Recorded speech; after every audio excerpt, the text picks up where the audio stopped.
please welcome our CEO, Elon Musk, and also JB Straubel, our CTO.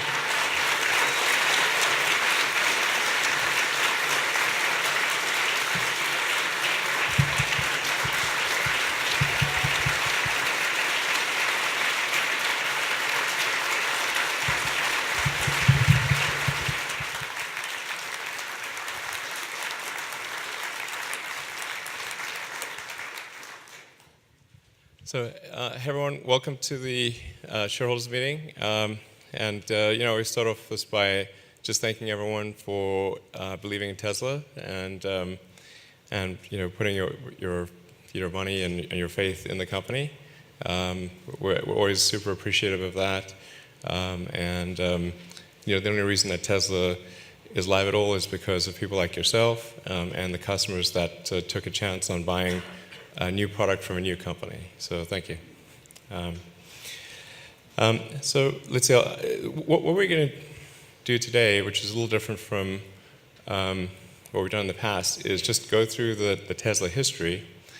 So starting from the beginning and then adding, coming to present day and then talking about the future, which I think people know like little bits and pieces about, but I think it's important to explore the history and the motivations and the decisions along the way, so that people understand like what is Tesla all about? What does Tesla mean? Like why are we doing these things? And the decisions of the past inform the decisions and motivations of the future. And people have, I think, by now heard quite a bit about the master plan blog that I wrote sort of a decade ago. I actually wrote it more than a decade ago, but it got published in 2006, and it was always the plan from the beginning, because it's the only plan that I thought had any chance of success, which is to start off with a low volume car that would have a high price because we didn't have the economies of scale, and we had no idea what we were doing. Like how the hell do you build a car? No idea. It's got wheels, it's got a body, it's motor, like all sorts of other things that we don't know about. So being basically completely clueless, we had to do something that was simple and we knew it would be expensive because we didn't have economies of scale. And we couldn't even, a lot of times, even get suppliers to even call us back. They were like, "You're who? What? Never heard of you. Bye." That was the usual response from suppliers. And so we had to start off with something that was straightforward and that was going to be expensive and low volume. And then step two was to have a lower price, higher volume car. And then step three was to sort of finally get to something that was high volume and affordable, which is the Model 3 that we unveiled just recently, just a few months ago. And then of course there will be many more vehicles and models from Tesla in the future. But the Tesla master plan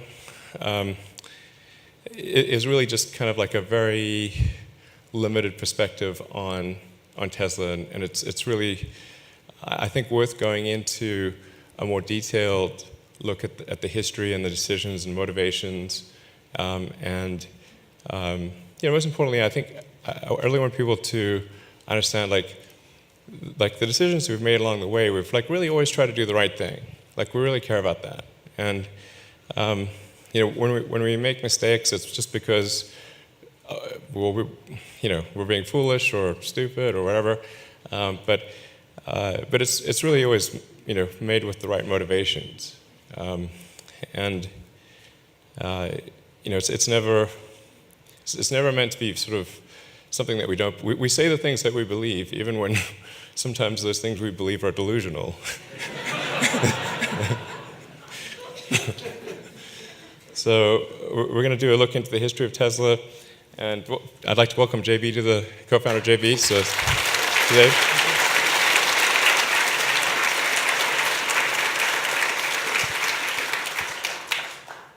and we're going to bring in a number of people that were at Tesla from the very beginning, kind of just to tell anecdotes and stories. And this may go on for a while, so if you find yourself getting bored, I won't be offended if you want to leave. And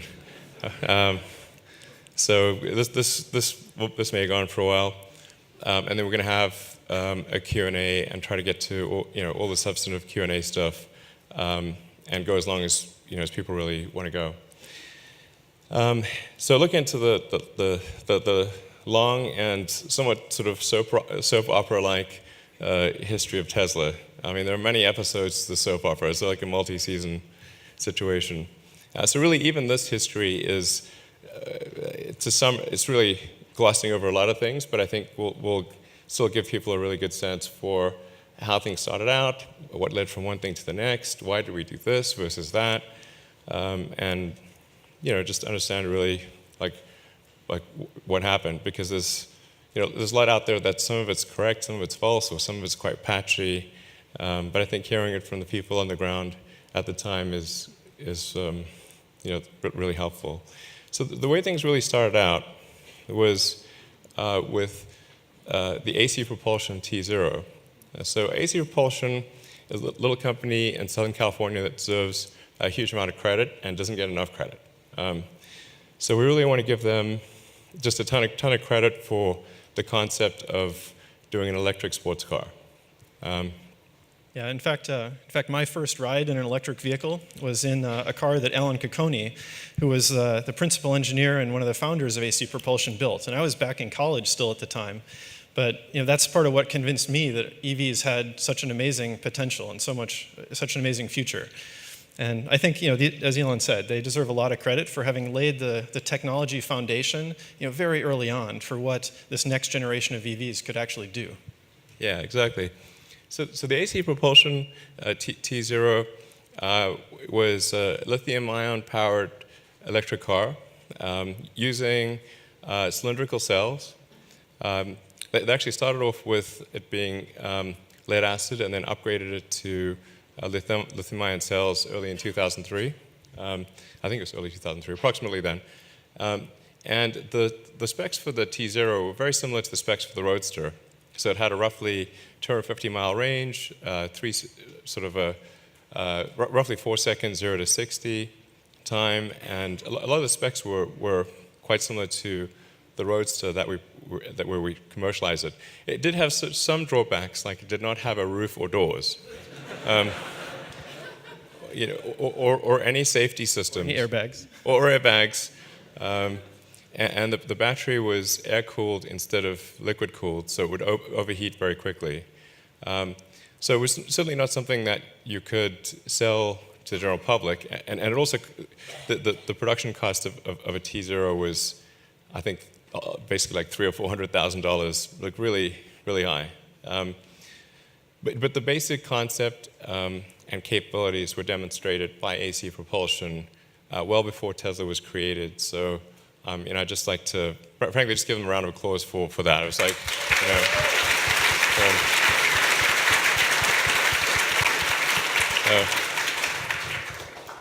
so I mean, that, like I said, they deserve a ton of credit and don't get enough.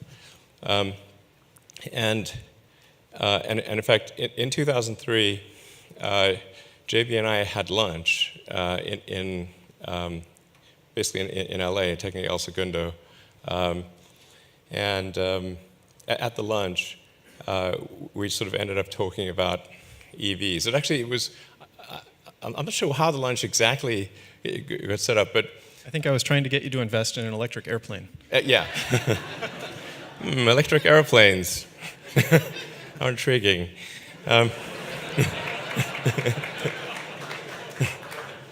Still dying to do that. So the lunch that we had in 2003 was really ultimately what led to Tesla as it is today. And in that lunch, I mentioned to JB that, I'd been interested in electric cars since I was a teenager, and thought that was really what cars should be from a fundamental physics standpoint. Like it's super obvious from a physics standpoint that electric cars are the right way to go. I obviously believe that very strongly. And in the future, people will look back at the era of gasoline cars in the same way they will look back on steam engines. Like it was interesting, it was it's quaint, it's interesting, but it was sort of like a phase, you know. And then really electric is the way. I'd actually originally come out to Silicon Valley to do a PhD at Stanford in advanced energy storage technologies for electric vehicles, with the idea of potentially focusing on ultracapacitors with high energy density as a potential solution. And then ended up putting that on hold to start an internet company, Zip2, and then co-found another one, PayPal, and then finally, after all that, coming kind of like, okay, time to get back to electric vehicles. So sort of circle back to that. And JB, I think, had sort of maybe a slightly less circuitous path. But you were doing like Rosen Motors. Yeah, I was trying to build hybrid electric cars with gas turbines and a flywheel, which was kind of an ill-fated idea, but batteries weren't as good as they were at this point. Turns out containing a flywheel in a moving car is not a very good idea. Tricky. But even more recently than that, I had started spending more time experimenting and understanding lithium-ion batteries, which were sort of brand new in the early 2000s. They were just coming on the scene for laptops and other electronic devices. And I had gotten to know AC propulsion. I had, coming out of school, followed them for a long time and actually thought about going to work there, but it seemed like a little bit of a shaky enterprise. And but they were doing some amazing work and really interesting learnings with lithium-ion batteries. So I was spending quite a bit of time trying to figure out how could we adapt lithium-ion technology into a much larger pack to take vehicles long distances. Yeah, and it kind of makes sense. Like when GM did the EV1, initially with lead-acid batteries, it had a range of about 60 miles. Lithium-ion has 4 times the energy density, these days more than 4 times the energy density of lead-acid. And so just basically, if you just replace the battery pack, you go from a 60-mile range to maybe a 240-mile range. So really, like, the basic math was pretty obvious, but despite it being fairly obvious, nobody was doing electric cars. In fact, at the time, in sort of 2003, 2004 timeframe, electric cars had gotten a sort of a really bad reputation, and the industry, auto industry, had concluded that electric cars were a waste of time and basically couldn't make a compelling electric car. And even if you did make a great electric car, people wouldn't buy it because they love gasoline so much.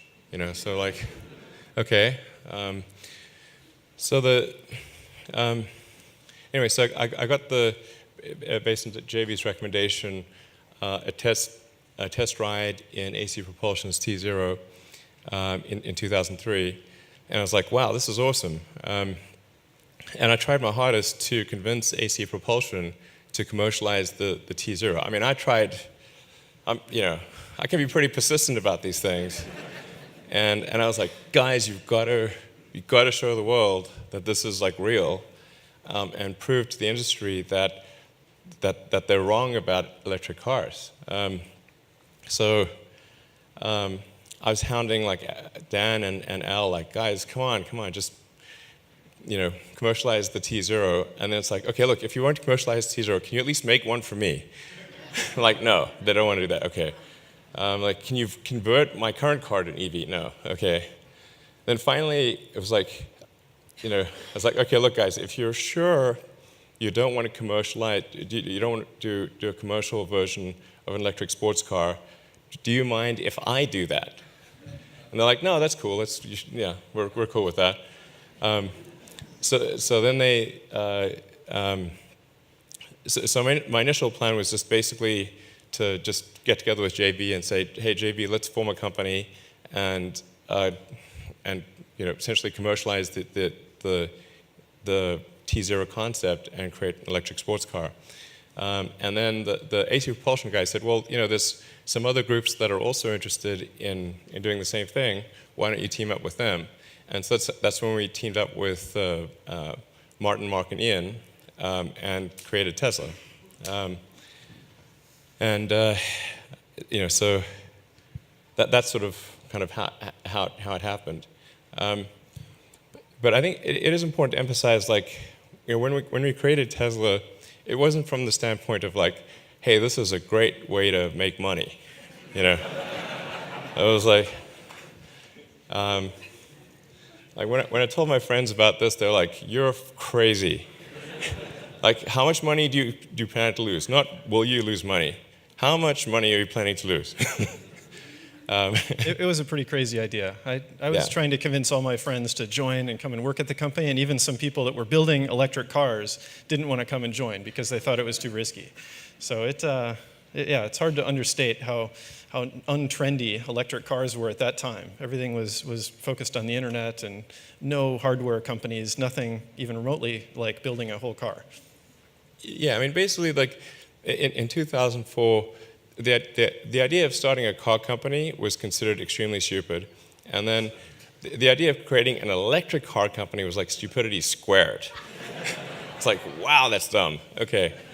And so I'm a big believer in don't ask investors to invest if their money if you're not prepared to invest your money. I really believe in the opposite philosophy of other people's money. It's it just doesn't seem right to me that that if you ask other people to invest, that you shouldn't also invest. And my opinion of the success of Tesla at that point was so low. I thought maybe optimistically we had a 10% chance of success. So I actually put it's essentially 99% or thereabouts of the Series A was money that I made from PayPal, and just because I'd rather lose my money than any of my friends' money or investors' money. And I thought, wow, this is really probably not going to work, and if I lose the money, it's not the end of the world. And so the beginning investment was really just all me, not from the standpoint of oh, this is a great way to make money, but just actually, I didn't want to have it on my conscience that other people had invested and then I'd lost their money. And if they'd asked me what my opinion on the likely success was, I would say very low. So, yeah. And even most of the early employees had kind of a similar mentality. I think we knew that it was going to be incredibly risky and the odds were against us, but everyone believed in the mission so much, and they believed in the possibility of the technology and the change that we could create, that it's worth taking the risk. Even if it was 10%, if you can make this much positive good on the world, why not take that 10% shot? Yeah, exactly. So, yeah, I think we pretty much all thought, well, this is probably going to fail, but it's worth a shot. And because the big car companies had abandoned electric vehicles, it's like, man, if the big car companies don't do electric vehicles, and then the only option is for a startup to do electric vehicles. And even though the historical track record for automotive startups in the United States is extremely bad, if you look at, say, today, the only two American car companies in history that have not gone bankrupt are Ford and Tesla. Okay?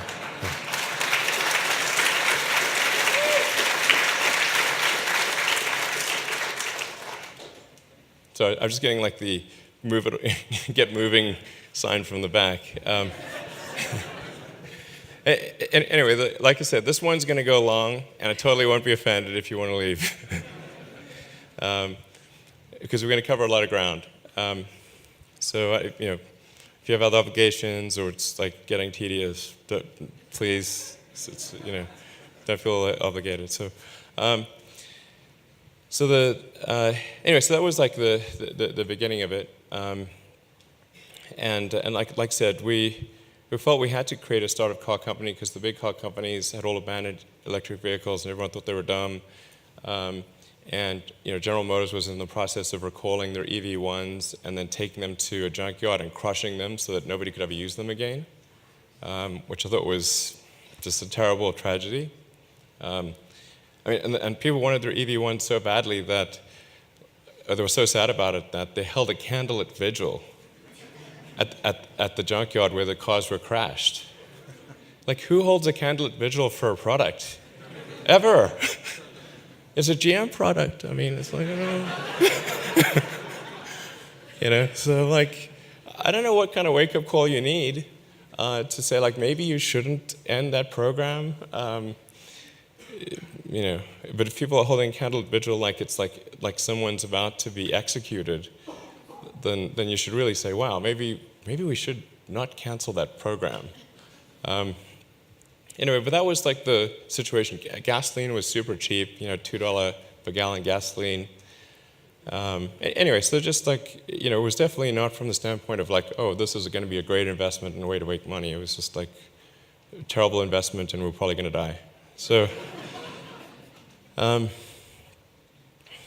anyway, so nonetheless, we got going. And the first thing we did was to create sort of a Tesla test mule, which was to take a Lotus Elise, sort of, and then highly modify it to add the Tesla battery pack and the AC propulsion drivetrain.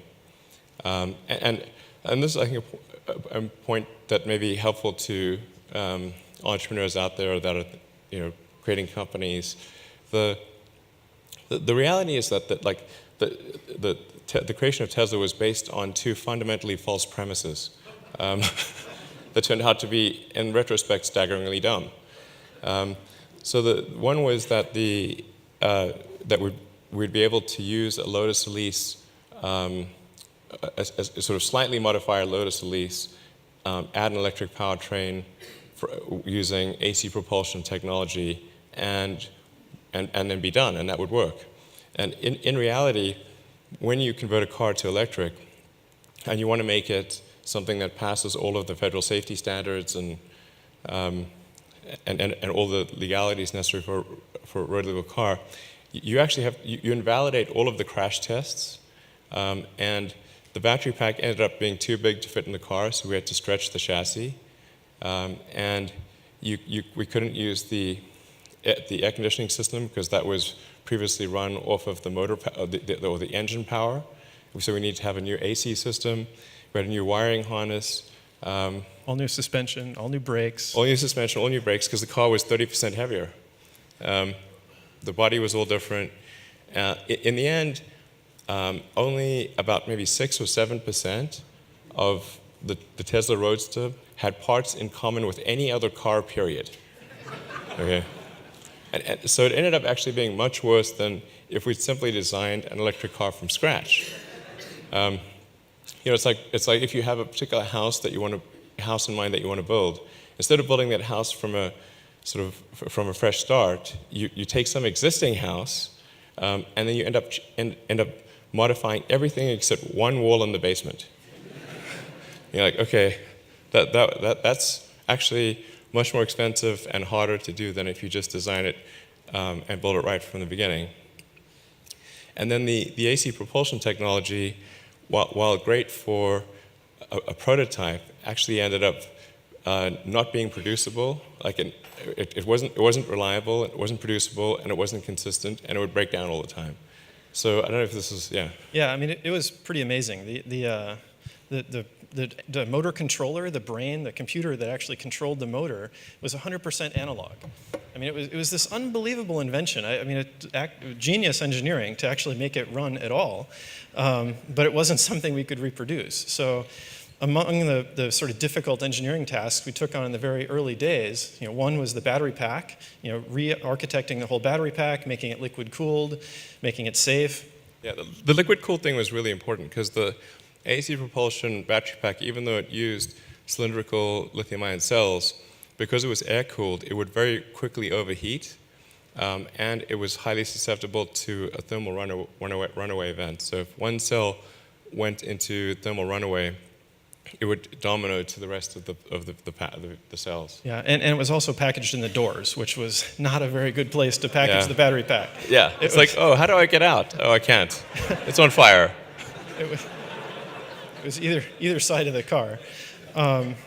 So re-architecting the entire battery pack, making it liquid cooled, and it's still amazing to me how much of if you look at that first Mule and put it next to a final Roadster, they were phenomenally similar actually. It was a very innovative time when we came up with these kind of concepts and architectures that made it work.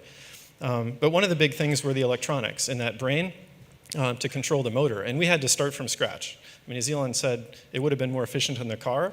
We did actually do that on the electronics, and some of the key engineers are here still that did that work. Drew Baglino is one of the folks. Do you want to Drew, come up why don't you come up?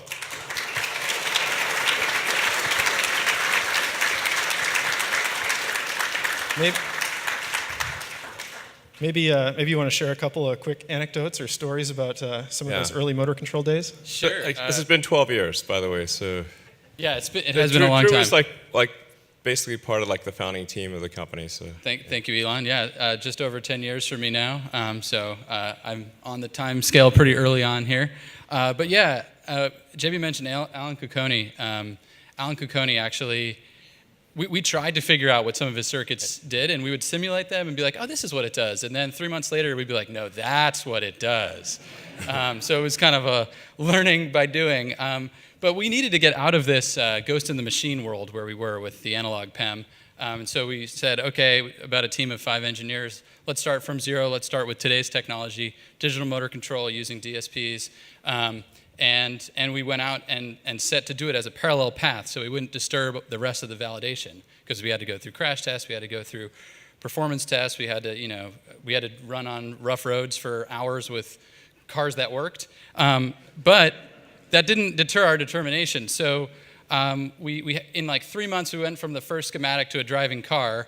And I actually remember that first day when we went out driving, and we brought JB along. And it was my first 4-second 0 to 60 experience. And I had never experienced anything like that, but my prior car was like, 80 horsepower Civic or something like that. And it actually held together, and it was an amazing 4 seconds. And that certainly hooked me on electric, and I haven't looked the other way ever since. But after that, we decided to take this car for somewhat of a range drive. So we drove through over to Mountain View to Google. Actually went right by here with one of these digital motor control prototype cars. Colin was in the car. He's back there in the audience. Colin, anything you want to come up and say?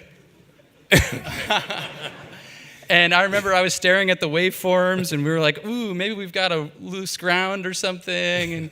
And sure enough, like somewhere coming back through Redwood City, we actually had to pull over. And I remember JB, we were all like peeling back the top of the PEM cover. We had this like portable screwdriver just for this sort of exact use case. So we probe inside. We figured out it was a loose ground, fixed it, drove back, and we were like wheeling in, eking into the Bing garage with absolutely no power left. That's St. Collis, the Bing garage, yeah. Oh yeah, the Bing garage. It was garage. super tiny. Super tiny little garage. Yeah. And we almost had to wheel it in, but it actually got in on its own power, and then kaput, it was done. And actually, at that point in time, JB mentioned the motor control, but we actually were doing the charge control digital as well, all redone because it was analog before and really unreliable and finicky, especially when connected to like generators or long high impedance lines and things. So, but we hadn't solved the charge control digital for low battery SoC yet. And so we were like, oh no, we need to charge the car. And it was actually doing this, it had this problem, it was a bug at the time. It was doing this like self-destruct thing where it was running the compressor to cool the battery. Full disclosure sort of. Exactly. Even though it was the end of the state of charge, didn't make any sense. We were like, oh, we gotta get it on charge. So we ended up unplugging the compressor cable and charging it, backfeeding through like the DC connection of the compressor. But it was a very successful drive, all said. And digital became the plan of record. I flew out to Hethel with some other folks from the team to retrofit all the EPs with... Hethel is Lotus. That's Yes. Lotus's headquarters in England. Yes. Yeah. So flew out there, we retrofitted everything to full digital, and then we started developing digital traction control, all the pedal feel that everybody still has in their cars today. That all came together for Roadster back then. And it was a ton of fun. Yeah. Yeah. In fact, I remember like in the early days giving a test drive to Larry Page and Sergey Brin, who I've known for a long time, and there was some like bug in the system, and damn it, like the car would only go 10 miles an hour. It's like, look, I swear, guys, it goes way faster than this. Anyway, but they were kind enough to put a little investment into the company nonetheless, despite the world's worst demo. But yeah, that's the digital motor controls story. It was it was this team of like 5 engineers, and we worked in this tiny little power cube for 3 months and got to the bottom of that problem and solved it. And we still build on the leverage of that technology today with all the cars that we have on the road. Yeah, it was pretty amazing what we could do with small teams and pretty tiny budgets. When we had this incredible focus, every single thing was just solve this problem or else. Yep. So. And that was another thing we learned, right? You can't just take AC propulsion technology and expect it to work. So we really wanted to get the heart of the machine, the heart of the car, into our IP, our code, and this was an opportunity to do that. Yeah, I mean, so essentially, when I say like the company was founded on 2 false premises. One was that you could easily modify an existing gasoline sports car to be electric, totally false. And the other was that we would be able to use the AC propulsion technology that we'd licensed for a production vehicle, also totally false. They'd done some great technology that worked well on prototype cars, but basically did not work at all well for a production vehicle. So anyway. But I think the lesson here for people thinking about creating companies is that even if your company starts off based on things that are completely untrue, that you don't know about, what really matters is adapting, is recognizing the mistakes and adapting quickly, and kind of fixing the sort of the false premises upon which the company was founded. That's what really matters, for people that thinking about creating companies. Just you got to adapt quickly, acknowledge and recognize your mistakes, and the sooner you do that, the better. So. Should we ask Colette maybe? Sorry. Should we ask Colette to share a few stories too? Yeah. So let's have Colette come on. Yeah. Oh, yeah.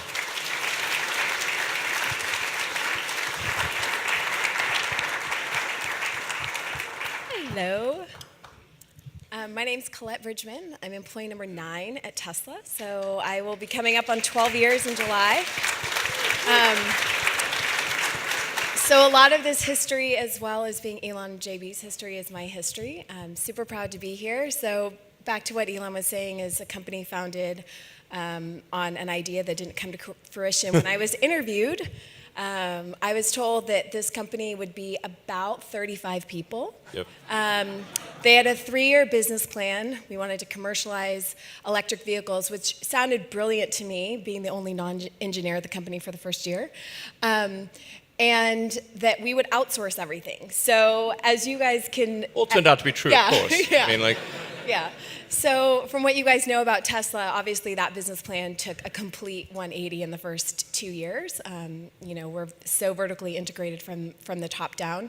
But it just goes back to saying, when you start a business plan and you think that the company is going to be one thing, and what it ends up becoming 13 years later is something totally different. But I think at the core of all of it is a company full of passionate people that are mission driven. And when you stand behind a mission, I think that what you think you can accomplish and what you think you can do isn't paralleled with what you can actually accomplish. So I want to take a moment to say thank you to these two who've been such an inspiration, and to all my fellow employees. We have lots of oldies out here that Drew, every time I look at Drew, I just think about those weekends that they would work in their little lab, and I would have to come in and pick up the paper airplanes from the ceiling and all over the floor, because it was a little bit of like a frat house back then, but super fun. And we've got dozens and dozens of stories about how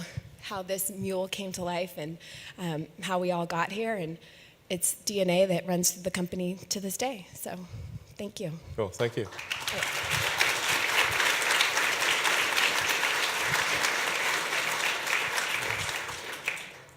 Thanks, Colette. I mean, Colette's made a huge contribution over the company for the company over many years. So thank you for everything you've done.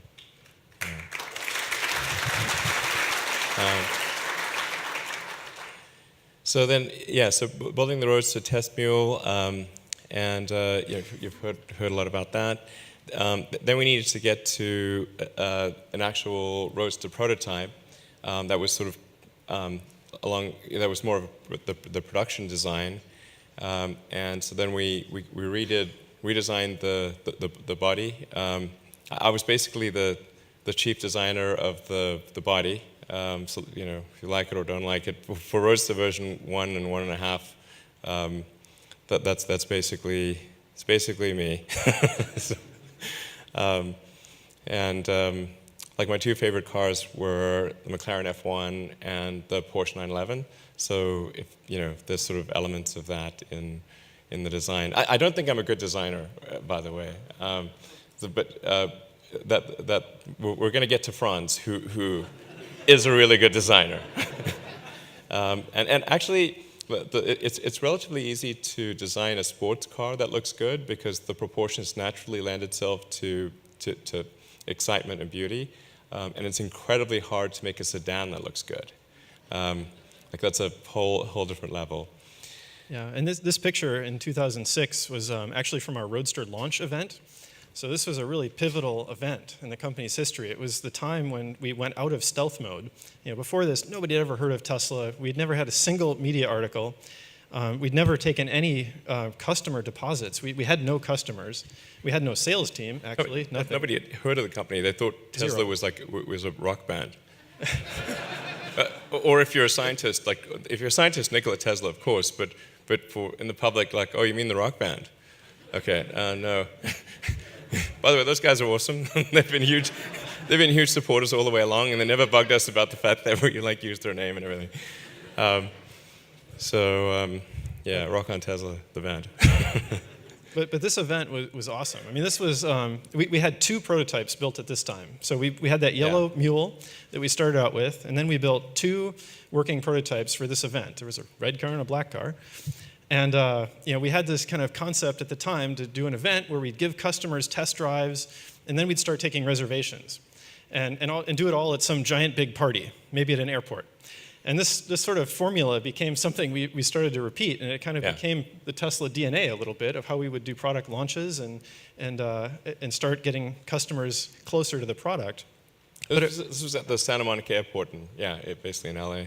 So. And it was awesome because we went from 0 to having all these customers, hundreds of them. We thought it was massive numbers, hundreds of them. Yeah, we really thought that was crazy that like 100 people would buy our car.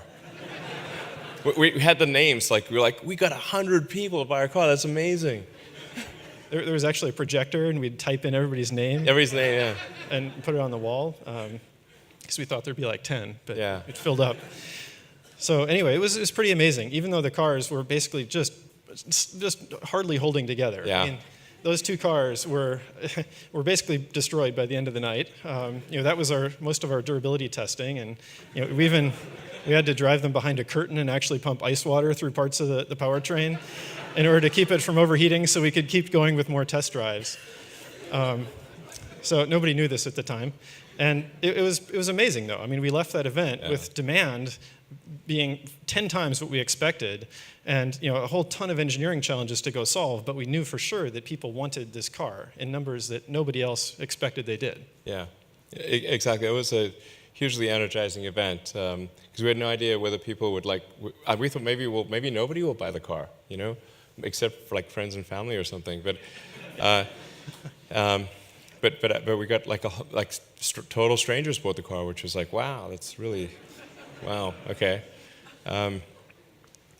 So it was a long road. It was such a long road. Much longer than I think we ever expected. From 2006, showing off two cars that could do a few test drives at an airport, through to when we actually would need to deliver those hundreds of cars we had sold. Yeah. Hundreds. I mean. The cars we rejected for. Holy mackerel! Jesus. we have like an army of cars here. I'm looking like we're going to be able to deliver 4 cars to the sales team. This is frightening. What's going on here is the team has been doing a little bit of rework today. Remember I was talking to you earlier about the vehicle that had the noise? Drivetrain issue, so we're swapping in the new one right now. Let's not even wait for the analysis. Just put a new powertrain in, table it for analysis, and let's get it out there. Absolutely. Right now we're facing an issue, which is that it's a sort of a crisis of confidence among our customers. Yeah. I mean, if anybody's interested in, I think that there's a great movie by Chris Payne, who did a well-known documentary called Who Killed the Electric Car, and then he did a follow-up documentary called Revenge of the Electric Car, and it ended up following 4 car companies, one of which was us. And so he actually, the movie actually follows what was the most difficult time for Tesla in its history, and multiple near-death experiences. So I'd really recommend. I just want to give a shout out to Chris Payne, who's just an awesome dude. And it's like, if you're curious about the seeing like the early history of Tesla, the Revenge of the Electric Car is a great movie to watch and get a sense for things. We had so many, since as I said, we had no idea how to build a car. We had so many huge challenges with the Roadster. Like one of the biggest was that the transmission didn't work. And we'd actually contracted with 3 different companies to build the transmission, and because it was originally going to be a 2-speed transmission, because the motor from AC Propulsion, motor design from AC Propulsion, required a 2-speed transmission in order to achieve the specs that we'd promised for the Roadster. So you could not achieve the 0 to 60 time. You could either achieve the 0 to 60 time or the top speed, but not both, unless you had a 2-speed transmission for an electric car.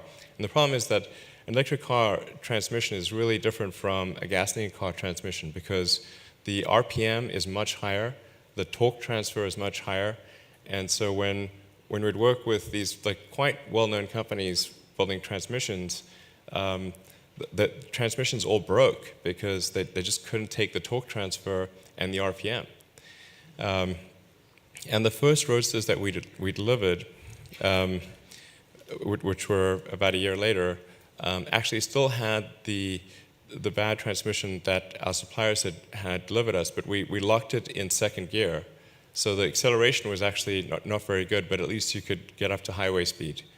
And then we actually had to we ended up replacing the drive unit for all of the Roadster version 1 cars, because they basically, it didn't work. I mean, it actually forced kind of a key invention. I mean, we essentially re-engineered the power electronics and the motor in order to get rid of the gearbox.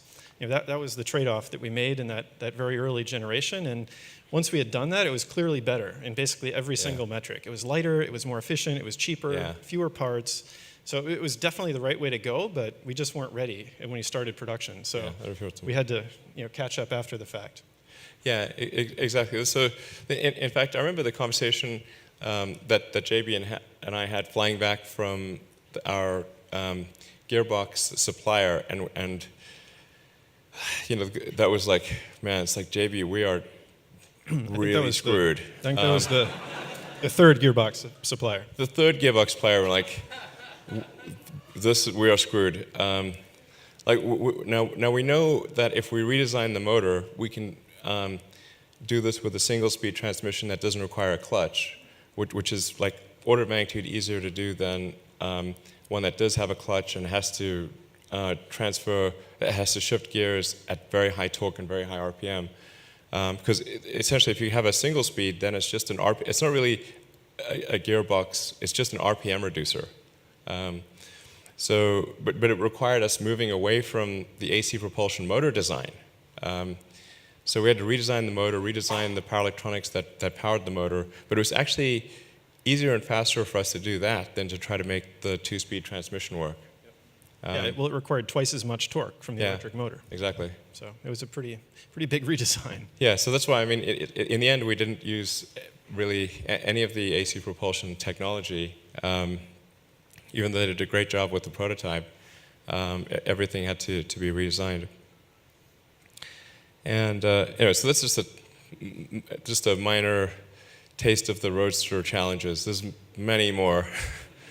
And of course, we received huge amounts of support from.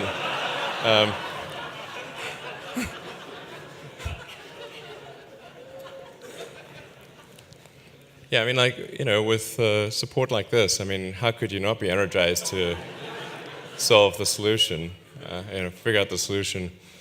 It was crazy. I mean, even our friends were, sitting there reading all of these death watches, and and our customers are like, "Do you want to buy a car?" Well, it's like I was reading about this death watch thing. And this was before we'd actually delivered to the customers that had bought the car. Yeah. So that was a difficult thing when they're reading about the company that's about to die, who they just bought a car from. Yeah, exactly. So, I mean, there was quite a bit of Schadenfreude in the media who was sort of like, we had the temerity to try to create a car company. It's like, who do these arrogant jerks think they are that they can create a car company? The hell with them. They're just going to die. And there were like multiple blogs maintaining a Tesla death watch. It really pumps you up, Anyway, despite that, we managed to make the first Roadster deliveries in 2008. I got, and the rule at Tesla is whoever puts down the deposit for the car first that's their order in line. So, I put down the first deposit for Roadster 1, and it got delivered, I think, like February or so of 2008. Now, frankly, this car, although it technically passed all the regulatory requirements for a street legal car, was completely unsafe and broke down all the time. And it didn't work really. But it was stuck in second gear. But anyway, and it was all hand built. Like the production wasn't working. There were so many issues that we had to redesign the whole production process. From 2008 through 2009, we had to do a complete reboot of the design of the car, the technology, and most of our suppliers had to be changed out in the span of 2 years. Yeah, we actually started building, per Colette's story, we started building most of the powertrain overseas. Because we had this, slightly misguided idea that everything must be cheaper and better if built in Asia. Yes.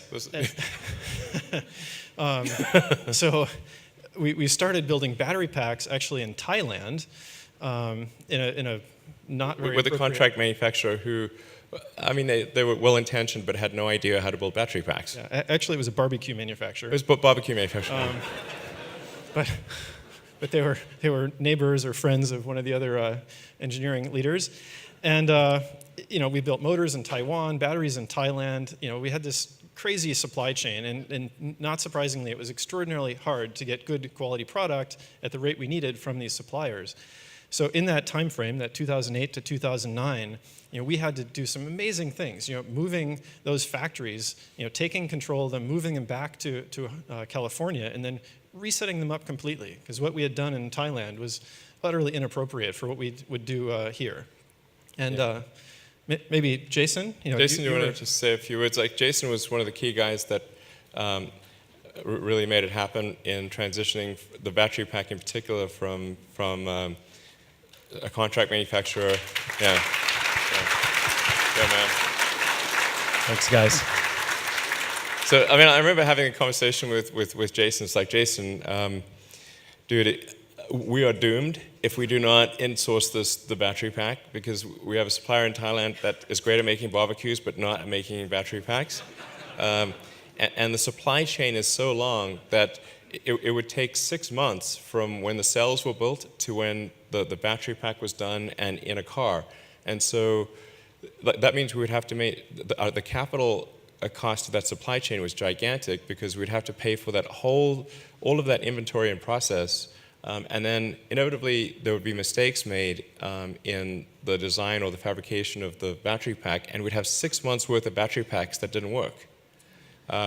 So this was like sort of doom on a stick. And it's like, man, even though like the idea of like manufacturing in San Carlos was kind of mad, it was less mad than outsourcing to a situation that definitely didn't work. So it's like, Jason, we have like basically months to insource this operation so that we can iterate rapidly on the battery pack design, iron out our issues, and tighten the supply chain. Yeah, it was, well, I started in May of 2005, and it was funny when my friends asked me what I was doing. I would say, well, I can't say much, but this is kind of the gist. They're like, does that have any chance of working?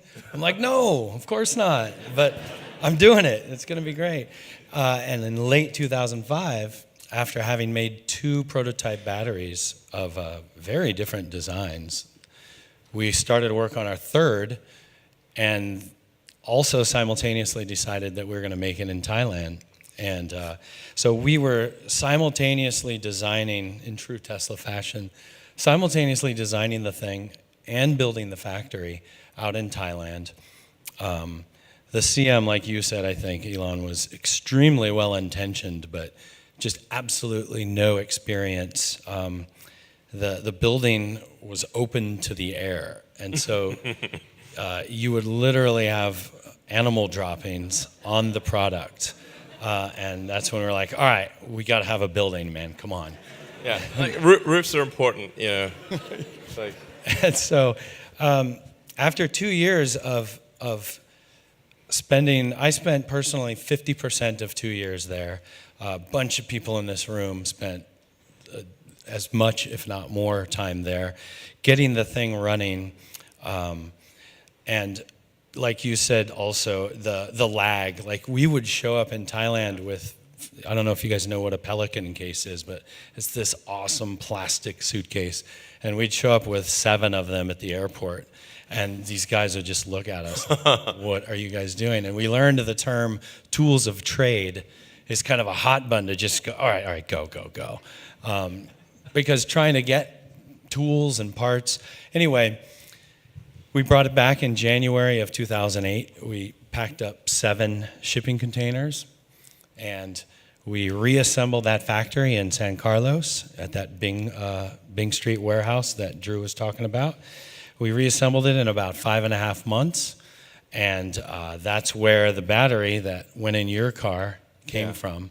And by the way, just for those that don't know the Bay Area, San Carlos is like basically in the Bay Area. It's like it's 10 miles up the road. Just 10 miles up the road.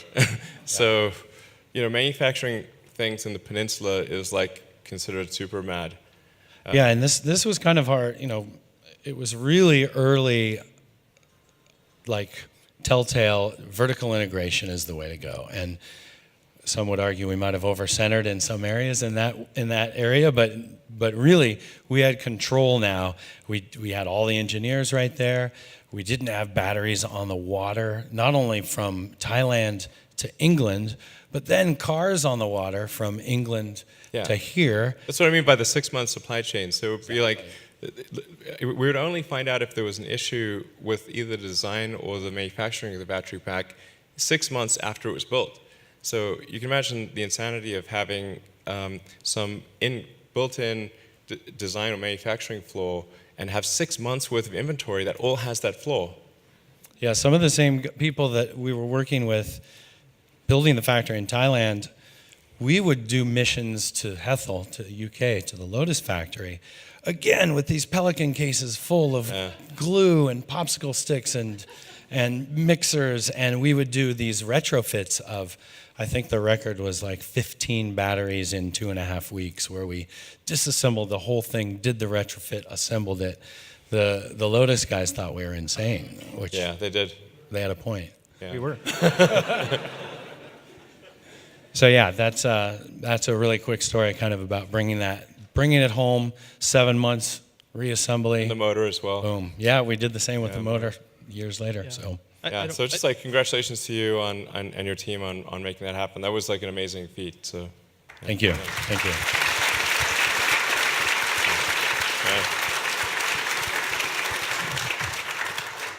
And I think that taught us a really key lesson that is still incredibly relevant today, which is a lot of the technology and the intellectual property was in how we actually make the products. And I think that's underappreciated by a lot of people. But no one knew how to make these battery packs. So Jason and his team and a lot of the engineering team were inventing how to manufacture the thing that we had designed. And that ended up being actually more complicating in a lot of ways to do it at rate and at high quality. And I think we learned that appreciation pretty early, and that's helped us immensely to be able to scale Model S later and eventually Model 3. In fact, and that sort of foreshadows what I'm going to talk about at the end, if anyone's still around, which is the realization of how important it is to build the machine that builds the machine, and how much harder it is to build the manufacturing system that builds the product than it is to create the product in the first place. I mean, you can create a demo version of a product, or like a few cars worth of a product with a small team in maybe 3 to 6 months. But to build the machine that builds the machine, it takes at least 100 to 1,000 times more resources and difficulty. And it's just not something. I would say only fully came to that realization maybe even just 2 or 3 months ago. Yeah.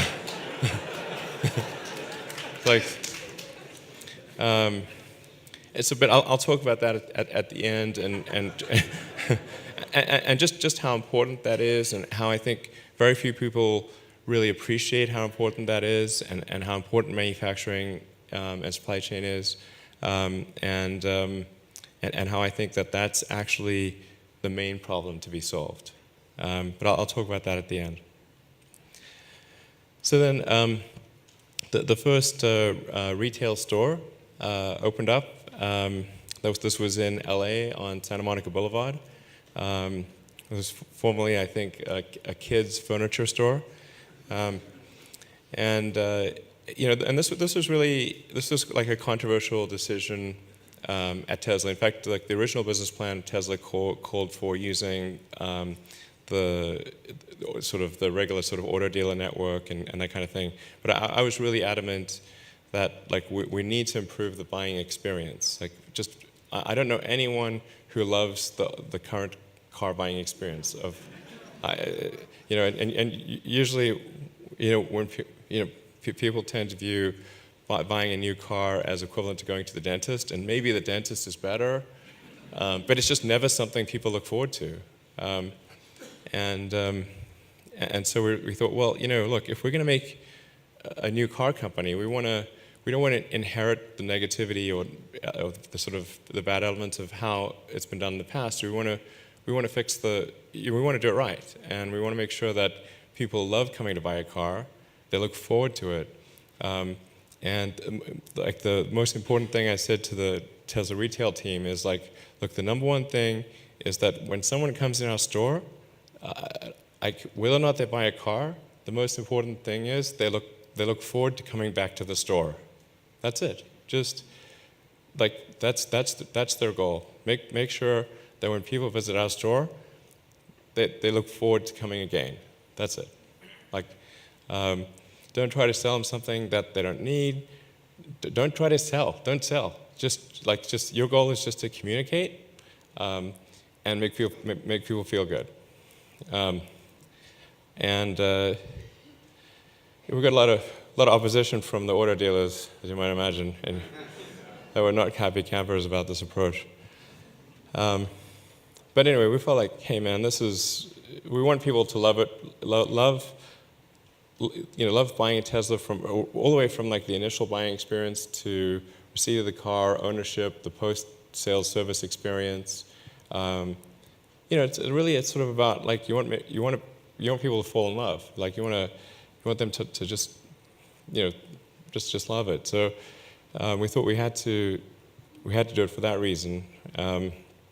We weren't sure if this made sense from an economic standpoint or whether it was going to serve us poorly or well we just knew that we didn't want to replicate the negative experience that that most people have in buying a car. So anyway, we got the first retail store established in LA, and then shortly thereafter, another one in the Bay Area, in Menlo Park. Yeah, in fact, this is where I first met Franz von Holzhausen. Franz, yeah, do you want to come up and talk?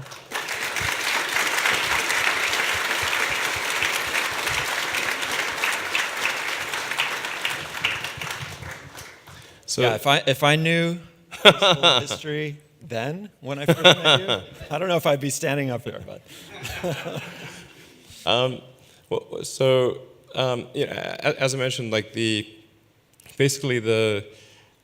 I was like the chief designer, for Tesla, for the Roadster, but I sort of fully realized, like, man, there's definitely people who can do this way better than I can, and so, but then I tried at first to outsource the design of the Model S to a few different companies. That was a whole saga in and of itself, and that really didn't work out. So it's like, man, I actually knew that I couldn't do a great job of designing the Model S, because designing a four-door sedan that's beautiful is incredibly hard. Like, designing a sports car that's beautiful is relatively easy, because the proportions lend itself so well to beauty. But a sedan's proportions do not. Asked around and was told, like, there's this guy Franz who's really great. I don't know if he's like going to be, willing to jump, but he's really great, and you should go talk to him. And then I think it was the first meeting we had was actually at the opening party for the Tesla store, and it was a good party. So, like, I think, like, one thing Tesla's good at, like, we throw good parties, okay? I was like, okay, great. This is gonna feel real good. And Franz and I, so I spent like a large portion of the night just talking to Franz at our first store opening party, and we really hit it off. It's sort of really been like friends ever since. It's been a great honor working with you. Yeah, and likewise. I think, in my first conversations with Elon, I had spent 16 years already in the auto industry. I was, in the early days of Tesla, I was driving an EV1 around because I worked for General Motors, and I was, experiencing range anxiety in Los Angeles, experiencing the, plugging in and having the neighbors come and unplug me in the middle of the night, and then not being able to get to work the next day. All those things that were kind of the trouble side of electric vehicles, but there's an aha moment when you just experience the acceleration, and even in an EV1, which was heavy and not nearly like a Roadster. But that moment kind of always sat in my mind. I went to Mazda afterwards and continued to try to get somehow this green initiative going. But then when I met Elon and his real drive for changing the world and really changing the automotive industry to be much better, I realized that there's no automotive manufacturer out there that really will do this in earnest and put their money down and not have it be an R&D project. It was always going to be an R&D project for them, and it was always going to be like, okay, our main kind of appetite is for internal combustion engines, but this electric thing or this hybrid thing, we'll dabble in it and see where it goes.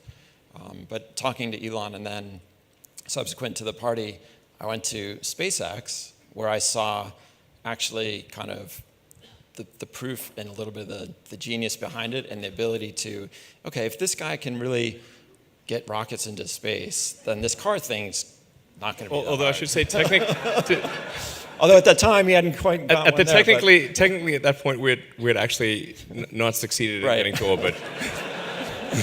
That is true. But you could see the determination and the drive, and I think that's where I realized that the drive and the character was there, and for me to kind of jump ship and against my inner circle of friends and family telling me like, you are crazy to leave your career behind and go do this. But I realized that it was really the future in a future way, and that these guys were going to do it, and shame on me for not jumping on board. So yeah, and I think like just super randomly, like in designing the SpaceX logo and name, and then the Tesla logo name, I'd worked with a couple of graphic designers that randomly knew Franz, and they said yeah, they gave me like the thumbs up. And one of my best friends was dating the girl who was working on graphics. So it's kind of a small. I think it was like Kimberly. I think. Yeah. So like Kimberly was like, gave a good endorsement of me. In fact, if you see sort of slight similarities between the Tesla name and the SpaceX name, it's sort of, there's a reason for that, because it was sort of done by sort of the same team. Anyway, so Franz joined basically I think you started mid-2008. Yeah, around August 2008. Yeah. And we had talked several times about designing a sedan for Tesla, and of course this thing needed to carry 7 people. And Well, I said that was my fault. No, but thinking like, okay, like, this I gotta put my great, kids but in here, like. So it's like Franz. So we need 2 rear-facing seats. Okay, this will be a good challenge. Yeah, I think it was like quite a difficult set of requirements, and we didn't even have the money for a design studio. So the design studio in the beginning just was just a corner of the SpaceX rocket factory. So we basically just put a tent. Yeah, we pitched a tent in, like my first day, we put up the tent, and that became the design studio. We had, I think, a couple contract guys, and we started in earnest. One of the first things we did was drive a forklift through a Fisker model, dump it in the dumpster, and that was basically the beginning of kind of clean slate, start over, do it the Tesla way. Yeah. Kind of jettison the past a bit. Yeah, exactly. So we just started really from the beginning when Franz joined, designing the Model S from scratch. And one of the things that was obviously very important was to design a car that is meant to be an electric car, as opposed to a gasoline car that is then repurposed for an electric car. So the fundamental design, coupled with the engineering, we really need to design it for an electric powertrain and battery, and so it couldn't really be, particularly on the in the internals, derivative of a gasoline car, because it doesn't work. It sort of would be the equivalent of a horseless carriage. Like, you don't want a horseless carriage, you want a car. And we weren't really trying to follow any. We certainly weren't trying to copy or emulate any other car designs. It really was just, we need to design a car that's meant to be an electric car that looks great and achieves the functionality that we're aiming for. And it was just a tiny team doing the Model S design in a tent in a corner of the SpaceX factory. Yeah, and it's amazing to think about where the car is today from its kind of little humble beginnings. So, yeah, thanks for getting that started. Yeah, thanks for joining.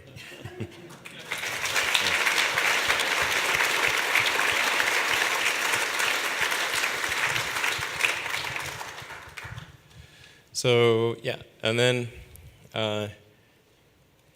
going on to 2009. And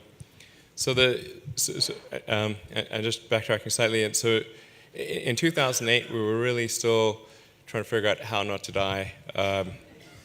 And one of the things was that I thought would really help is if we had a strategic partner, like one of the big car companies, to be a strategic partner. And so in October of 2008, actually, I think it was, I stopped over in Germany, in Stuttgart, and met with Dr. Weber, who is the head of R&D for Daimler. and said like, look, we'd love to figure out how to work with Daimler. Is there anything that you guys need on the electric vehicle front? Is there anything we could do? And he said, well, they want to make an electric smart car, but they don't have a good source for the battery and powertrain. So I was like, okay, this sounds like maybe we could help here. And he said that, well, there's a Daimler team, a senior Daimler team that's planning to visit Silicon Valley and meet with a bunch of companies in January, I think it was like January 10th or something like that, of 2009. And I was like, okay, so we've got 3 months, okay. And he said that he would ask them to meet with Tesla and kind of make their assessment. So I was like, okay, wow. So then I immediately, as soon as I left that meeting, I called JB and it's like, JB, we have 3 months to make a working electric smart car. JB was like, what are you talking about? And it's like, okay, there's some challenges here because the smart car was not actually available in the United States. Couldn't even get one. You couldn't get one. They weren't shipping in the U.S. Did you want to tell Yeah, sure. This was a kind of ridiculous, crazy story. Yeah. Meanwhile, of course, we were all hard at work trying to make the Roadsters actually work and scale up production. Exactly. So it's not like we didn't have stuff on our plate. This was quite a non sequitur. So 3 months. We put together a rough plan on how we could even possibly achieve this. And first of all, we had to get a car physically, and the only place we could figure out to get one this fast was in Mexico. So, literally, the next day we sent an engineer to Mexico with about $20,000 in cash to go and try and. It was legal. I mean, sort of, sort of legal. To purchase a smart car, and he drove it all the way back to San Carlos. And I think the day after that, we tore the entire, propulsion system out of it and started designing a custom battery pack, from scratch. We had ideas on how we had done the Roadster pack, of course, but that didn't fit in this car. It was way too big. So, a very tiny team, small SWAT team of engineers, prototyped and architected a one-off battery pack, a lithium-ion battery pack that could fit into the smart car. Yeah, and I did make things slightly more difficult because I said, like, look, you got to put the powertrain and the battery pack in the car, and it needs to look unmodified. Yeah. Couldn't touch the passenger compartment. Yeah, so it had exactly. To, you couldn't just like put it in the trunk, like just have a big battery pack sitting there in the trunk or something. It's like it needs to look like it's a normal smart car. So the battery was a big challenge. We had to invent this brand new battery pack in a couple months and build it. Then on the drivetrain, we had to figure out how to adapt a Roadster motor and power electronics system and charging system into the back of the smart car in this tiny volume. And amazingly, we were able to repackage that whole thing. That team didn't sleep a whole lot in those couple of months, and it was also through the holidays, which was great. Yeah, exactly. Thanksgiving, Christmas.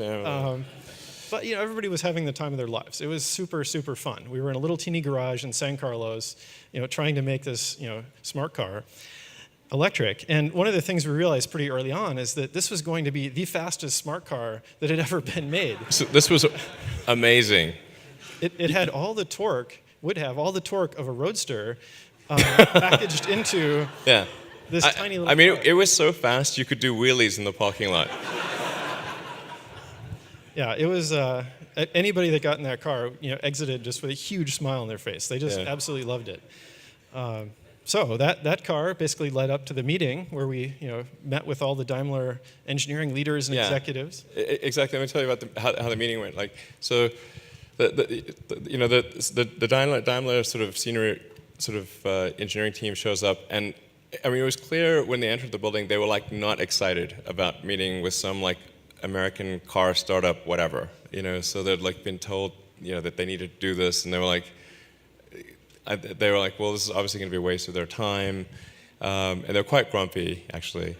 And we started off with a PowerPoint presentation, and they really didn't like the PowerPoint presentation,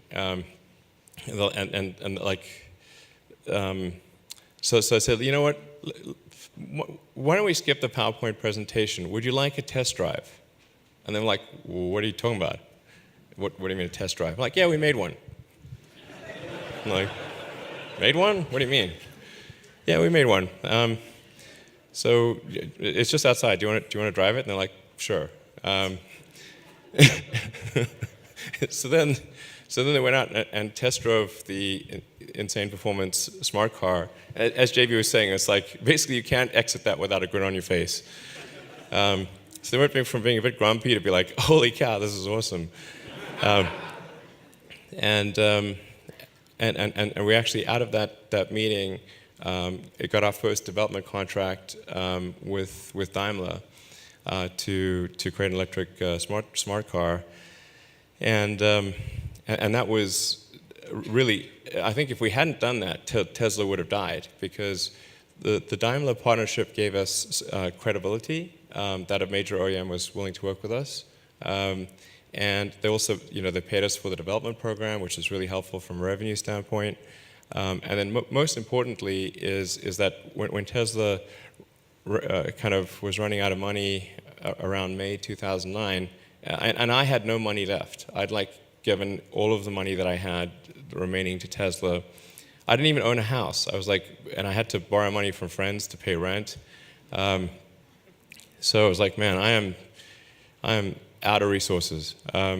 So I was like, we need, I just don't even have any more money to invest. So then we need to seek outside investment. And this is early 2009.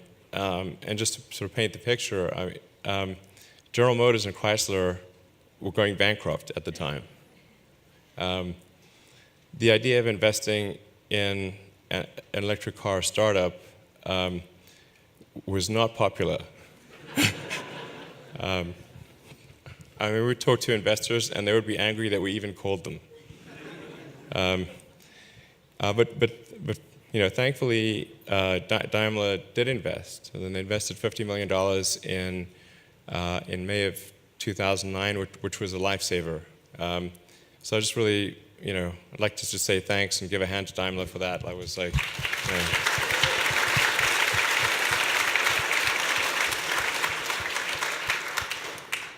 So, I mean, without that investment, Tesla would have been game over.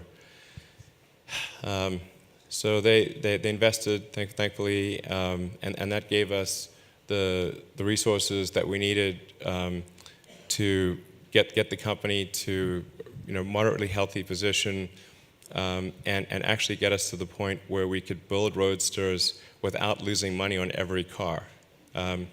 So our roadsters that we delivered were significantly negative gross margin until about basically third or fourth quarter of 2009, because we had to redesign so much of the car, we had to change out suppliers, and so actually every roadster we sold before, say, the second half of 2009 actually cost more money than it did. We earned less revenue than it cost to build. But by late 2009, we'd finally redesigned the car and changed out most of our suppliers, and were able to generate positive margin on the car, and then we had positive margin on the Daimler development contract. So the combination of those two factors got us to a reasonably healthy position, but we would never have gotten there without the Daimler investment. And I think this is important because a lot of people think that Tesla was bailed out by the federal government or something like that. This is not true. We were bailed out, but by Daimler, not by the government. So they're the ones who deserve the credit here. We wouldn't be around. Tesla wouldn't be around if they hadn't helped out. In fact, we still have an ongoing program with Daimler for an electric B class, and we're there's a great bunch of guys. So. Yeah, I mean, it's worth saying that first SMART program led to what became a pretty thriving powertrain business for Tesla in those intermediate years. We made a lot of profit, as Elon was saying, and did some great engineering work for Daimler, building a production Smart EV and then also a production EV A-Class, and today the B-Class, which is still shipping. And those programs also taught us a huge amount.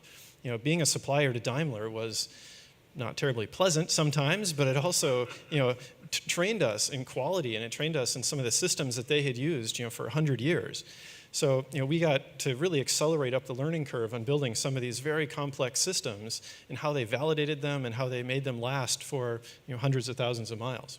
Absolutely. So we just want to express a huge word of a huge word of appreciation for Daimler and their help with Tesla, and without which we would just not be around.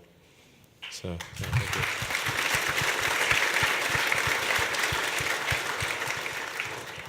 So, and then sort of getting to the DOE loan, which a lot of people are aware of, people, there's some people out there who sort of constantly beat Tesla over the head with this DOE loan thing, and it's important to appreciate what this program was about, which was it was actually a program that was signed into law during the Bush administration, although. Yeah, it was executed during the Obama administration, but it was signed into law during the Bush administration. And it was a program that was intended to accelerate the development of energy-efficient cars. And one of the prerequisites for being in this program was demonstrating that you're a going concern, which is why this program was inaccessible to GM and Chrysler because they were bankrupt. But unfortunately, in the media, this got confused with there was the auto bailout, and then there was the energy efficiency loan program, which really got conflated, but are actually completely different programs.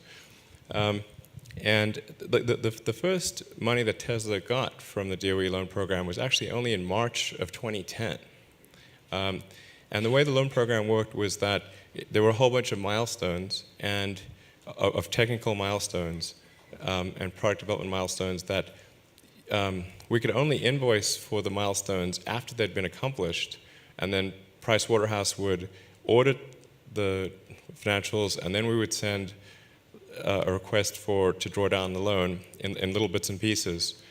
So it would usually take maybe 2 to 3 months after we'd actually spent the money to receive any of the loan proceeds. So again, this is really fundamentally different from what happened in the auto bailout, although a lot of people sort of think it's the same thing. And the timing that we started receiving DOE loan money was after Tesla was out of the danger zone. So if Tesla had actually needed the DOE loan when we were in dire straits, we would have been doomed. So by 2010, Tesla was actually in sort of a moderately healthy position. And the DOE energy efficiency program was meant to serve as a catalyst for the acceleration of energy efficient vehicles, and that was its purpose. So because people tend to sometimes say it was either completely necessary or completely unnecessary, and neither of those are true. The fundamental purpose, and I think the DOE did a great job of implementing it to that end. The fundamental purpose of the DOE loan was to accelerate the advent of sustainable transport. So we, and it's very important to note that Tesla could have raised money from alternate sources. So this was not, we could have raised money from an equity standpoint or from a debt standpoint outside of the DOE loan program, but the DOE loan program was there. Our competitors were using it. So Ford, for example, got I think $5 or $6 billion from this program. Nissan got $1.6 billion. Tesla for the Model S program got $380 million, and then $100 million for a powertrain factory to supply other companies. Fisker, I think, got 500. They got more than we did, 500 or 600. So, I mean, of the names that you've heard of, Tesla actually got by far the least, and I think did quite a lot with those proceeds. But it's important. This was definitely helpful and served a catalytic purpose, which was the intent of the program. But it was not a case of sort of being, as some have accused Tesla of being, of sort of being propped up by the government or something that was fundamentally necessary for Tesla to exist. It was helpful and catalytic, but not fundamental. The Daimler investment a year earlier was fundamental, but not the DOE loan. I think something most people always seem to overlook was it was a loan. It wasn't a grant. So, I mean, this is obvious, perhaps in the name, but we have to pay it back. And that was Yes. very different than the Daimler investment, which was an equity investment in the company. Yes. So this is something where we had to start planning on how we would pay that back and prove to them that we would pay it back With interest. with interest over the expected period of time before we even could get the loan. Yep. So I just want to make sure it's sort of real precise. Tesla is certainly grateful for this, and it was very helpful, but it was not necessary. It was not fundamentally necessary. Then going on to the IPO.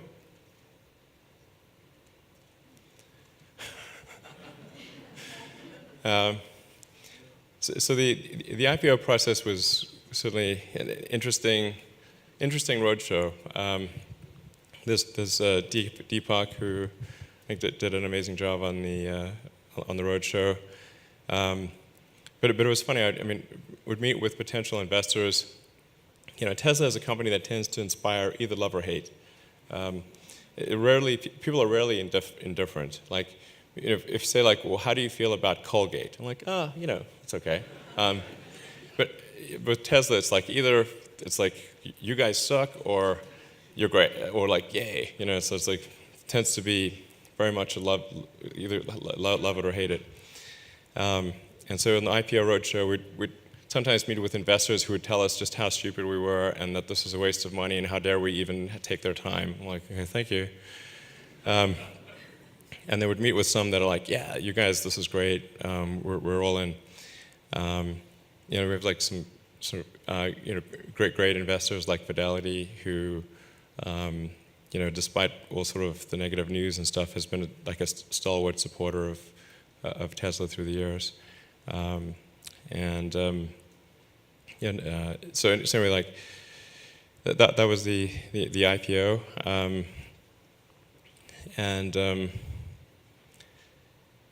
that was it was an arduous IPO, but we managed to raise, get Tesla public, and just sort of clean up the capital structure and raise a bunch of money from the public markets. Shortly after that, we became one of the most shorted stocks on the NASDAQ. So, for quite a while there, we were trading places as the most shorted stock on the stock market. I think we were trading places with Skull Candy, Travel Zoo, and Coinstar. But for who would be the most shorted? Okay, so anyway, then sort of, next big thing. Well, this was, also in 2010, and kind of time-wise, approximately the same time as the IPO, is that we met with Toyota, and Akio Toyota actually, came by and we had breakfast at my house, and he was sort of really interested in working with innovative technology companies, and so we thought, well, what are the ways that we could potentially work together? And we came up with three things. One was to do a sort of a joint EV program to do the new electric RAV4. The other was buying the Fremont factory, the former NUMMI facility, because Toyota had decided to shut down the NUMMI facility. And it's understandable because it was half owned by GM, half owned by Toyota, and it was half owned by like the portion, like the what was considered the bad portion of GM. GM got split into two pieces. One was called Liquidation Motors. So half of NUMMI was owned by Liquidation Motors, half by Toyota, and it just sort of didn't make sense for Toyota to kind of be in that kind of a partnership. So they decided to shut down the NUMMI plant, and we said, well, this is kind of huge it's a huge plant for Tesla, and we don't have much money, but we'd be interested in buying that, and that was one part of the deal, and then the other was like was making an investment at the IPO. So they said, that sounds cool. will make a $50 million investment at the IPO, which was actually really helpful to us when we were doing the roadshow, because people would ask us how we're going to compete against big car companies, and we say, look, we've got the Daimler partnership, and Toyota's investing at the IPO. So it's like, those are good signs. These three parts of the deal were independent of each other. So it would be, either all three could work out, or none of the three could work out. So they weren't tied together. They were just sort of three things that we thought would be good. So again, I'd like to thank Toyota for their support, and they were a huge help to Tesla. So thank you, Toyota.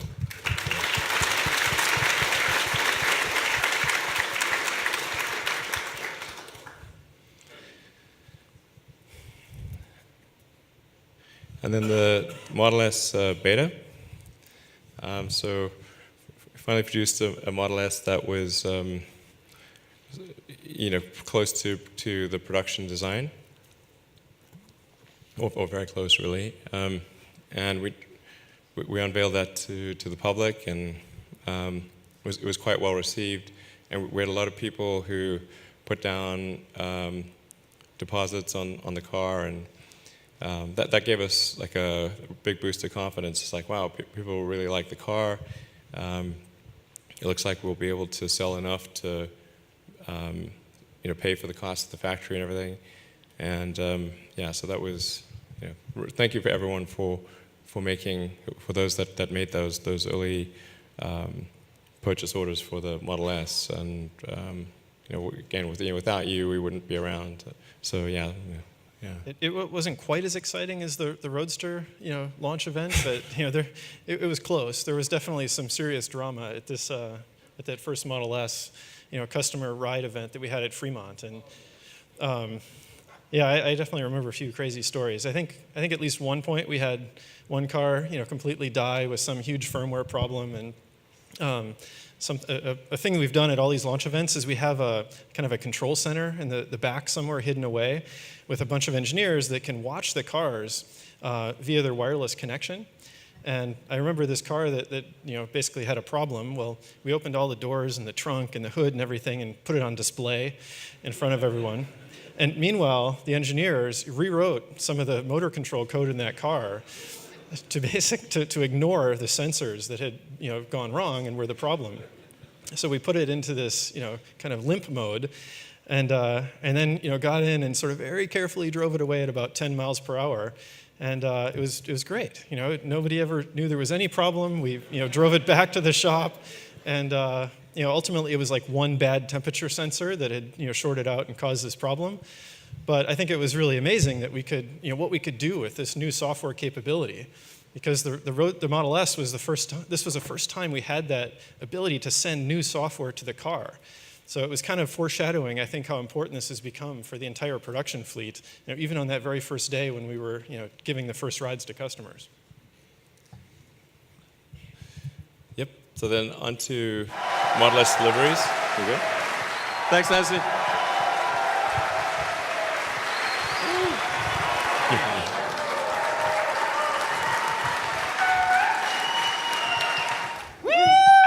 It's my friend Broly, a stalwart supporter of Tesla from the beginning.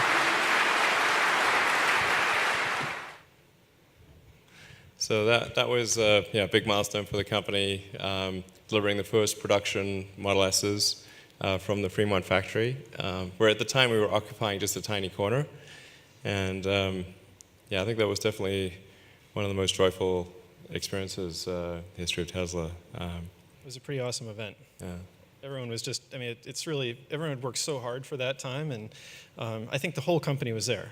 Every single person, production employees, engineers, sales, everybody crammed in because they were so proud to deliver those first few cars. Exactly. So, yeah.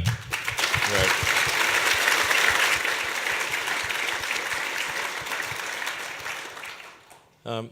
So we'll go a little faster through some of these later years. Because I think these later years are better chronicled in the press, whereas the early years nobody knew we existed, so that's kind of lost in the midst of time. So we unveiled the supercharger network, which we hadn't actually told anyone about. So when people did the first reservations for the Model S, they had no idea that we were going to create the supercharger network. But we'd built into every car a high voltage DC bypass direct to the pack that would enable high-speed charging. And this was critical to solving the long-distance travel problem.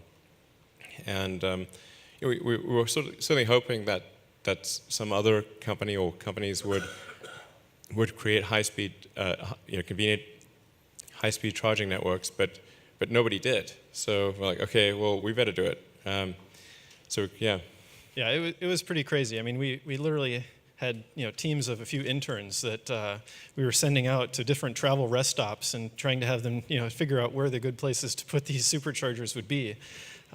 Interns are great because they don't know what's impossible, so you're just like, just do it. It's great. And Harris Ranch was actually one of our very first supercharged stations out on Highway 5. And I just remember the craziest conversations trying to convince these ranchers from the Central Valley on how this supercharged station was possibly going to work. There were no cars yet. They'd never seen a Model S. They didn't believe an EV could even get there, let alone charge fast.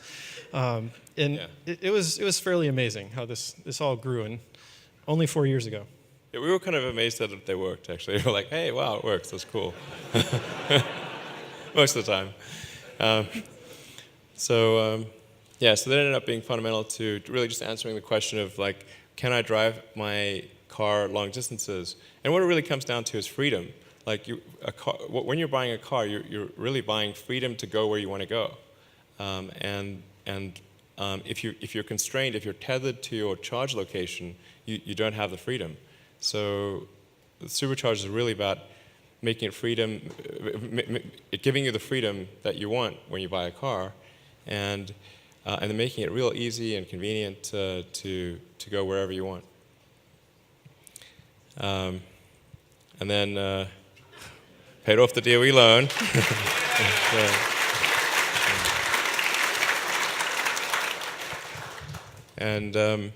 So I mean, it's worth noting, like, Tesla was the first company to pay off all the automotive companies had either gotten direct government grants, or they had been in the loan program.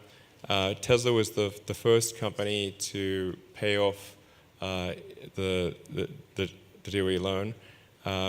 And in fact, we had to pay. There was a prepayment penalty, and we actually, because you had to pay the interest plus a penalty for prepayment, because the normal loan would have been paid off over an additional 10 years, and in this case, so we paid it off 10 years early, and just paid the penalty because we just wanted to, make it clear, like, look, this, we're, I don't know, it just felt like morally the right thing to do, so that's why we did it.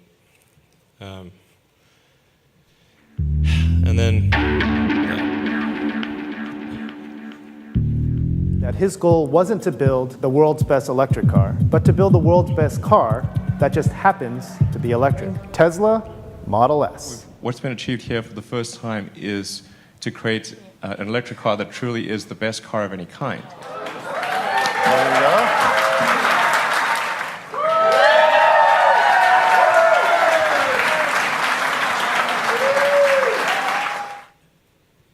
So that was obviously a big milestone for Tesla, winning, essentially getting kind of best car in the world of any kind, not just electric. And Motor Trend told us that it was the first time that the judges had actually been unanimous in a decision.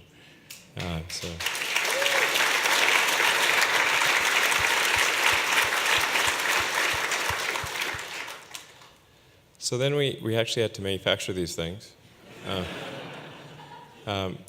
And it's worth dwelling on just how big a leap it was to go from making the Roadster to making the Model S. In the case of the Roadster, our annual production was maybe 500 or 600 a year, and Lotus made the body and chassis, and we made the powertrain and battery, and then we did final installation of the powertrain and battery in the car, and then delivered it to customers. So we were really, for Roadster, we were basically doing like half the car, and it was a much simpler car at very low volume. So we went from call it around 500 cars a year, where we did half the problem, to 20,000 cars a year for a much more complicated car, where we did the whole thing. This was a very steep learning curve, and very, very intense. I'd just like to congratulate everyone at Tesla and the production team that made it happen and did what a lot of people in the industry considered impossible. Many late nights and weekends. So thanks, guys. It's just,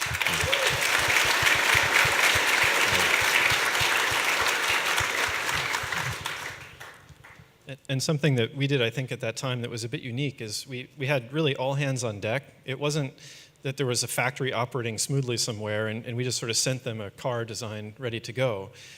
Literally the entire engineering team, even some of the support teams, everyone was in the factory, making those lines run. We had engineering leaders, that were actually doing operations for months at a time to try and, get that moving faster. And I think that cross-learning, ended up saving us a huge amount of hassle, and it was something that we'll hope to reuse in the future. yeah, but it was definitely tough sledding there. I mean, we were basically there 7 days a week, all hours of the night, just trying to figure out how to make a car. But we managed to sort of achieve the target, but it was a huge amount of sacrifice by everyone. And then the Gigafactory.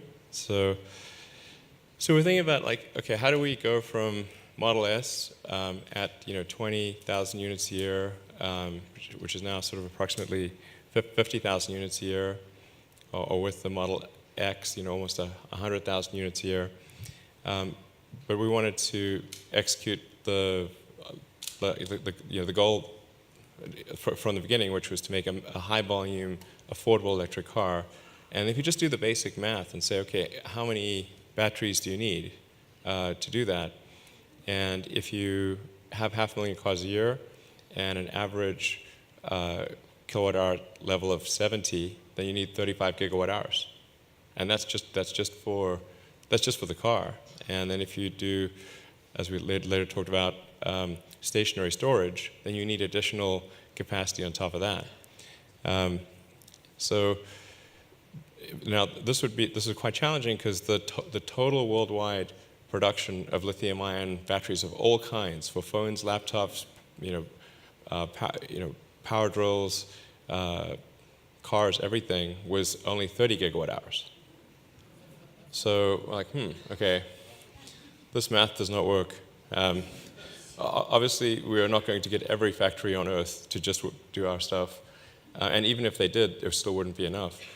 So it's like, we got to build a factory here because nobody's going to, otherwise, if we don't build it, we don't know how to solve this issue. Yeah, and it was also a chance to reinvent the way that batteries had been built. Mm-hmm.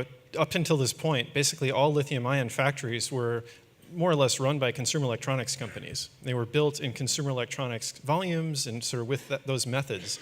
And we sort of had this idea that we could vertically integrate this much more and get a lot of inefficiency out of that process. Moving the upstream materials and sort of raw material processing very close to where the cells were made, and then moving the battery pack and module production right next to where the cells were made on the other side. So doing all that, we have a pathway to reduce the cost of the battery way faster than anyone expected. And ultimately, that's what makes the high volume of cars accessible at a price point that people can actually afford.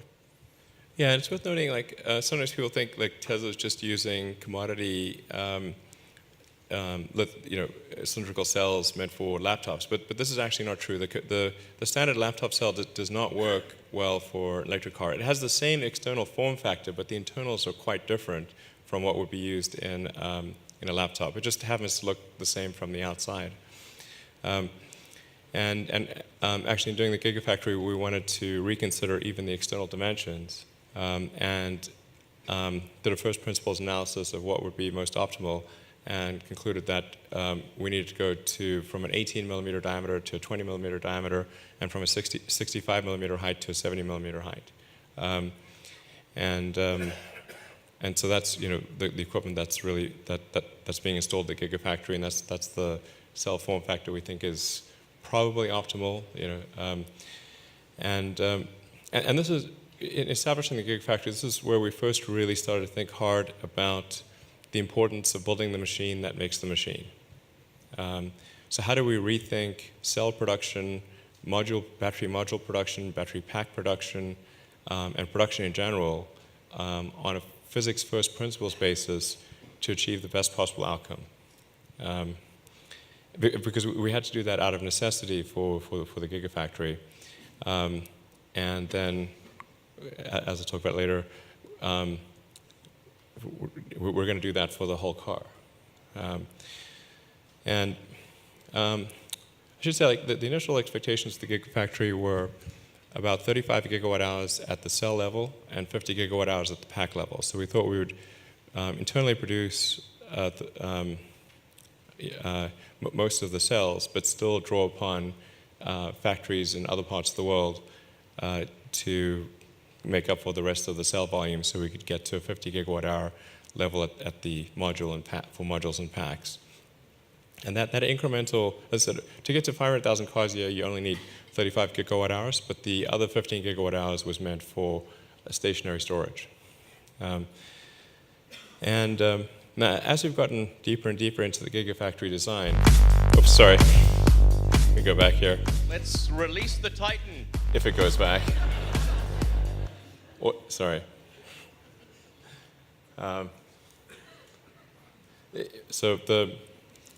As we've gotten more and more into the Gigafactory design, again, sort of like my favorite thing is to think about things from a physics first principle standpoint, because I think that's sort of the best way to think critically about particularly a technical subject.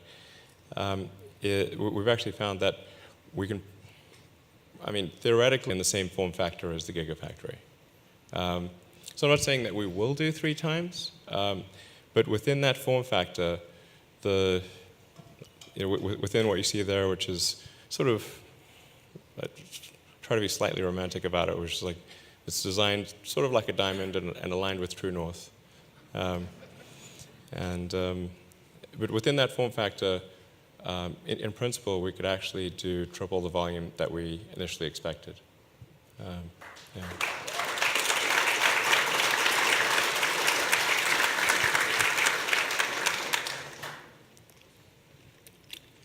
So,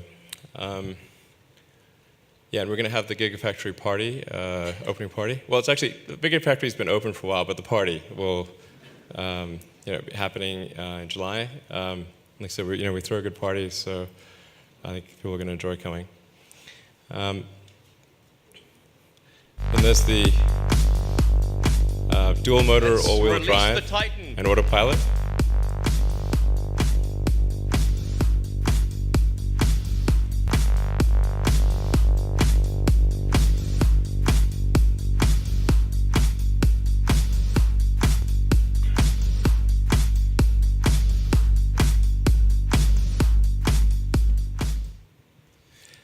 And this is why I sort of infamously tweeted out that it's time to bring out the D and something else. That honestly was an innocent tweet. But when I read the Twitter comments, I realized this could be misinterpreted. I'm just glad I didn't tweet out time to bring out the D and the A. So we don't really have a big marketing agency off somewhere figuring this stuff out. Like, it's actually, this is stream of consciousness, Just like a 2 or 3 minute discussion in the office, right. And off goes the tweet. So. Exactly. So we introduced dual motor all-wheel drive, and it's the first time there's been dual motor all-wheel drive in a car, which actually gives it fundamentally better handling characteristics than a single motor with a mechanically attached longitudinal axle, because it essentially gives you digital control over the front and rear torque at kind of the millisecond level. So it's, from an architectural standpoint, fundamentally better in traction than a single motor that's connected mechanically. Yeah, this was kind of the ultimate refinement of that digital mode control Drew talked about very early on. I think there's an awesome example of a dual motor Model S, out accelerating a snowmobile in Norway, 0 to 60. The traction was that good just because every single wheel was doing, the exact maximum it could. So that was I think key sort of product milestone for Tesla. And then the Tesla battery pack.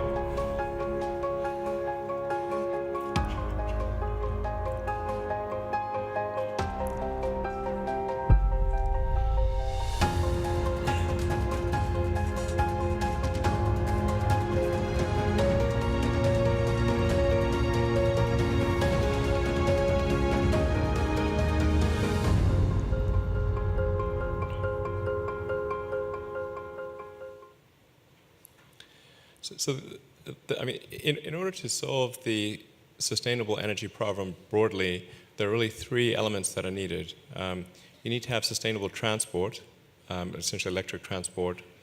You need to have sustainable energy generation in the form of solar, wind, geothermal, hydro, but then the third critical ingredient is stationary storage. Because obviously the sun only shines during the day and wind is intermittent. And so in order to solve the sustainable energy problem, you really need to you need to be able to buffer the energy in a stationary battery pack. But that combination of factors, and obviously I'm a big believer in solar, but wind and the other things are also going to be big contributors. If you have electric cars, stationary battery packs, and solar power, you can completely solve the world's energy problems in a sustainable way.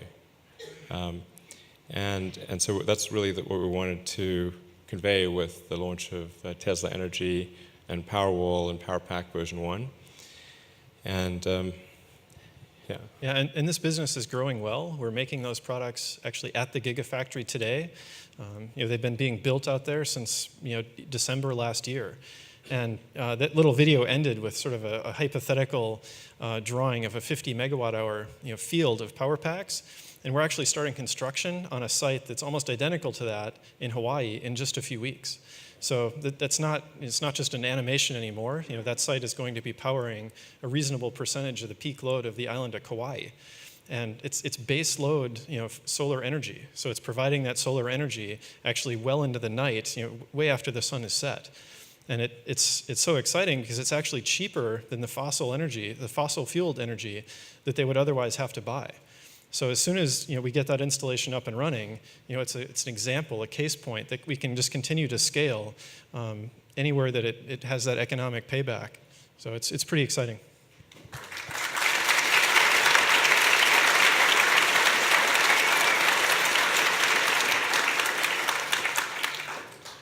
Yeah, I think we're really increasingly excited about the potential for Tesla Energy, and we think, previously I'd said that the battery pack allocation would be roughly 2/3 vehicle, 1/3 stationary storage. I'm actually at this point, I think it's probably going to be closer to even. Because the interesting thing about the Powerwall and the Powerpack is that they scale on a global basis a lot faster than cars do. Because when you have cars, you've got to deal with the regulatory regime in a wide range of countries, and most countries have like a very specialized regulatory regime, and you're dealing with entrenched competitors, and it's quite a difficult battle. Whereas for stationary storage, there's really no one's really, at least yet, doing it right, and the regulations are much more consistent from country to country, and the scaling. So the scaling potential is going to be quite a lot more than cars. I think the rate of growth is going to be several times that of the car side of Tesla. And the Model X deliveries.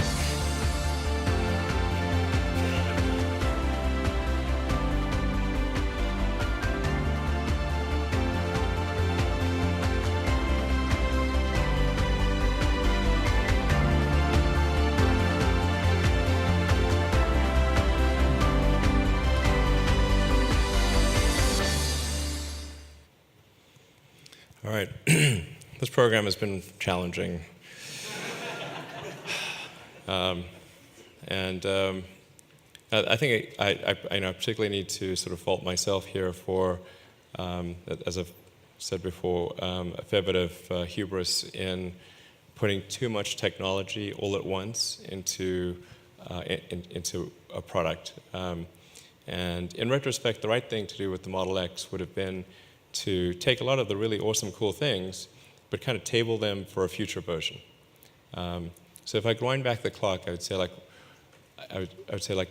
we've got these great ideas, the things that I want to really implement and that other people want to really implement, but the smart move actually would have been to table those for version 2 and version 3 and so forth of Model X. But the smart move actually would have been to table those for version 2 and version 3 and so forth of Model X instead of piling them all into version 1. So this is definitely a case of sort of getting overconfident and whatnot. And in particular, the software that controls the Model X and the operation of the doors has been incredibly difficult to refine. And getting the complex set of sensors to work well has been incredibly difficult to refine. And I think we're almost there in making the doors useful. And actually, it's a software problem. It's figuring out how do you interpret all the information from the sensors. What should you remember? What shouldn't you remember? How should you open the door in different circumstances? If you're in a low ceiling or a narrow situation, if a sensor is giving erroneous feedback, when is the right time to ignore the sensor? This has been like digging ourselves out of the hole has been quite hard. But I think with the software release that's going out shortly, and then another one that's going out maybe in a month or so, I think finally we'll be at the point where the doors are better than normal doors, as opposed to worse.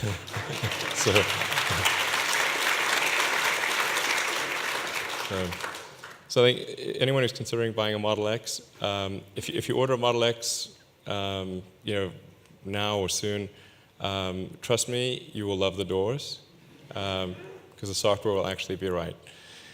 So I'm pretty excited about where that's going to be. Then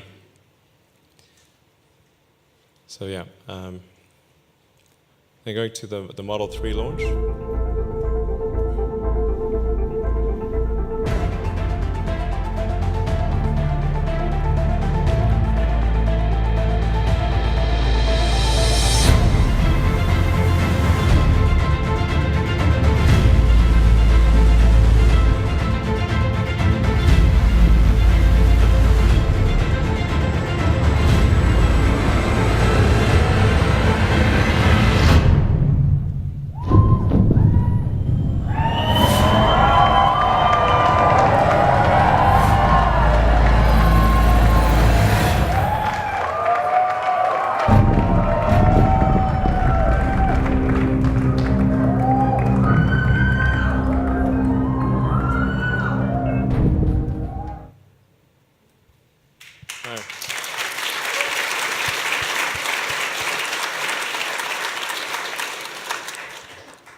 So thank you to everyone who's placed an order for the Model S and put down a deposit. I'm really confident that you're going to love the car when you get it. It's going to be amazing. The Model 3. Sometimes people wonder about like the presentations that I make or Tesla makes, the Model 3 one was the first time we actually rehearsed for one day. So if they seem a little off the cuff sometimes, it's because they are. We're like trying to make our efforts are focused on making the cars as good as possible and solving problems, and so, presentations and whatnot tend to be a lower priority than actually making the products good.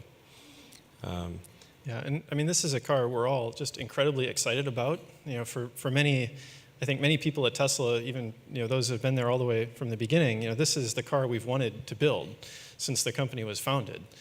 And we often get this criticism that we're in business to make expensive electric cars for wealthy people, but it's absolutely not the case. This is not why we started the company. And the Model 3 is the ability to realize all these innovations and improvements and learnings we've made along the way into a product that people can actually, a large number of people can afford.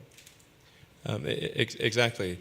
Now, of course, in order for us to produce the Model 3, we're critically dependent on the revenue that we receive for people that buy the Model S and the Model X.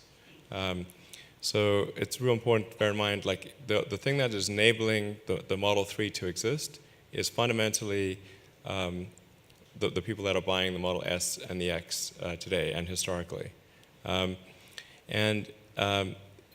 also want to emphasize that people sometimes wonder, well, should I buy a Model S or a Model 3? And the Model S is always going to be our technology leader. The Model S and the X, they're going to be our technology leader. And the reason for the S and the X being the technology leader is because when you create new technology, before you've had time to refine the design and achieve economies of scale, whatever that technology is, it's going to be expensive. I want to be clear.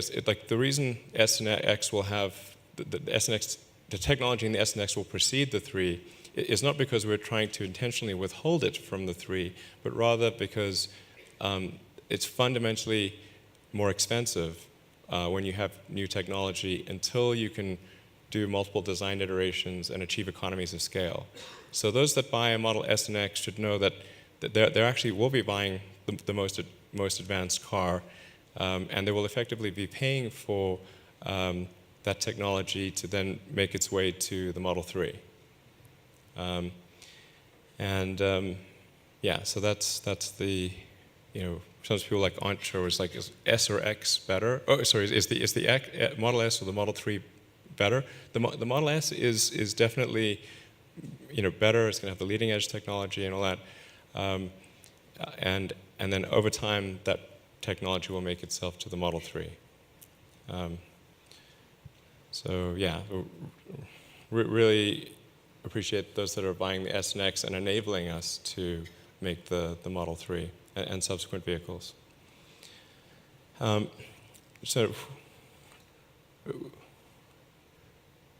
Just a quick slide on Tesla finances.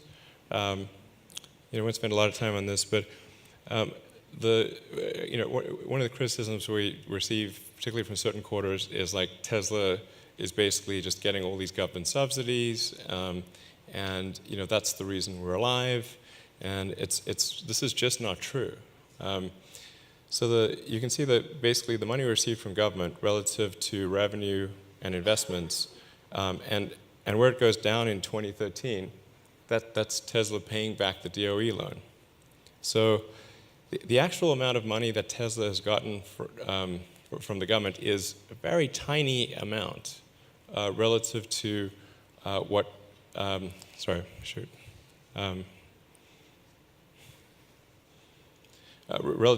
what we've gotten from the government is a relatively tiny amount relative to, I don't know, it doesn't seem to be very good at going back.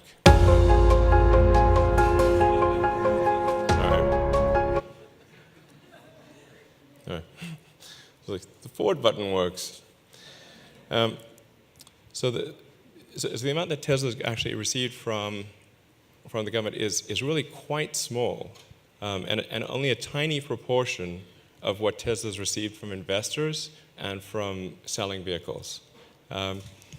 It's really, you can see that basically the gray is kind of the money from government, and you need to net that out against the fact that the loan was repaid in 2013. So it's really quite small. Now this doesn't include incentives that consumers get, but it's really important to emphasize that Tesla doesn't change its price based on consumer incentives. So the Tesla price is based on essentially roughly 20 to 25% markup on our cost of production. So in places where there is, say, some consumer-based government incentive to buy a car, we do not increase the price of the car.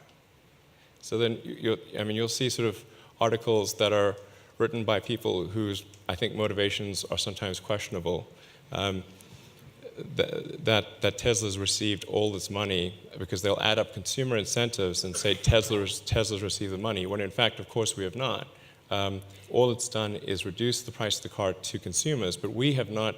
It would only be money to Tesla if we had increased the price before doing so, which we never do.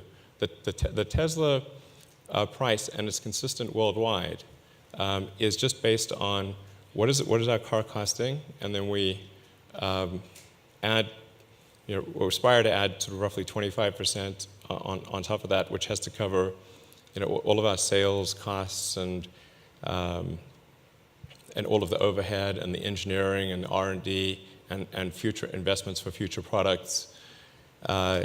But it's not money that Tesla receives, it's money that the consumer receives. So the net effect of such things is simply to change how many cars are purchased.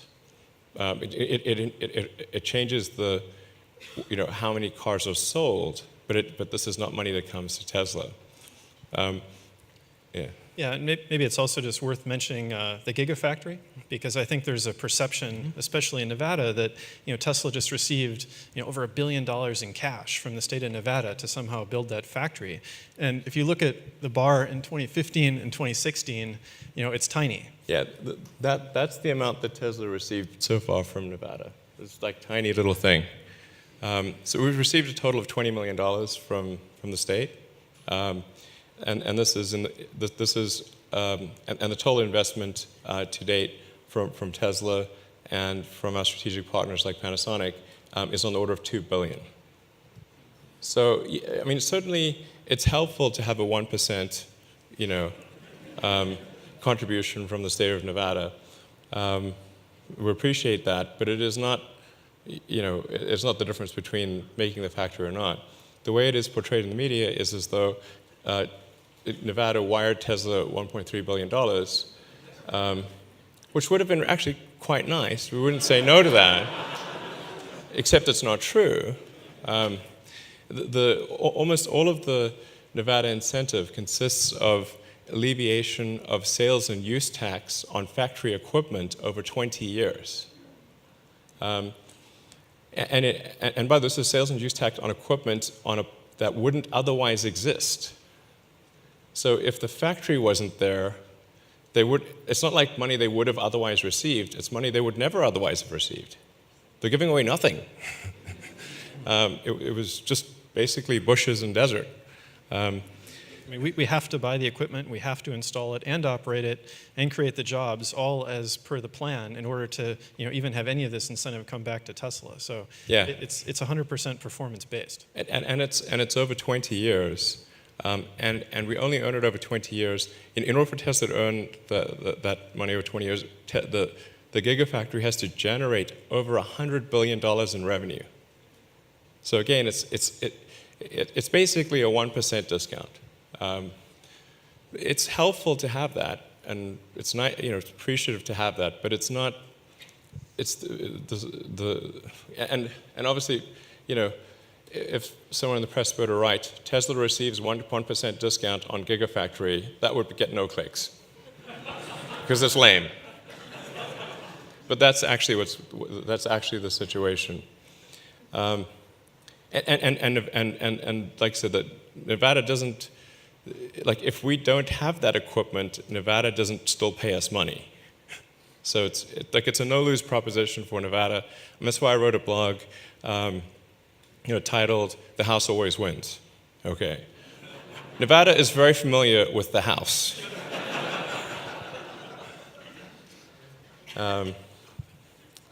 So I think it's real important to clear that up. And I particularly wanted to spend time on this because obviously we're in an election year, and so what happens in an election year is particularly Tesla gets sort of made into a political football and kicked around quite a bit. In the last one, there were 3 presidential debates. Of the 3 presidential debates, Mitt Romney attacked us in 2 out of 3 by name. Like, that's a lot of time to spend on a little company. And I don't think he came up with that attack by himself. You know, that was not, somebody made him do, you know, somebody asked him to do that. And somebody with not good motivations. So he actually called us like a loser. You know, like, it's like, okay, well. Yeah, he said like, Tesla's, Tesla, like,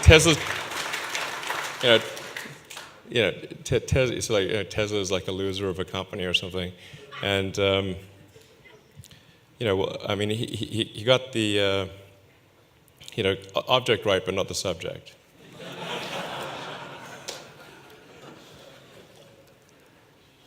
And then, in terms of the Tesla fleet, a lot of people question, is Tesla going to be able to make 500,000 cars a year?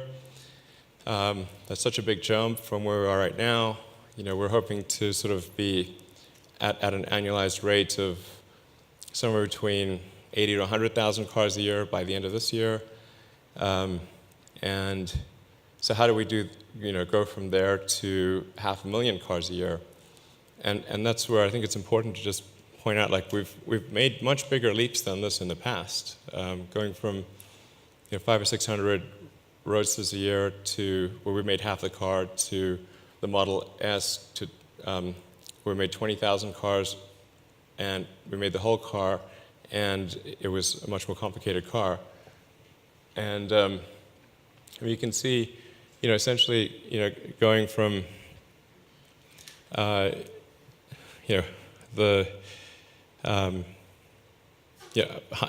sort of in terms of fleet, going from 110,000, going from let's say 5 years ago where we had, or 2010 where we had roughly 1,500 cars total, to 5 years later with 110,000 cars.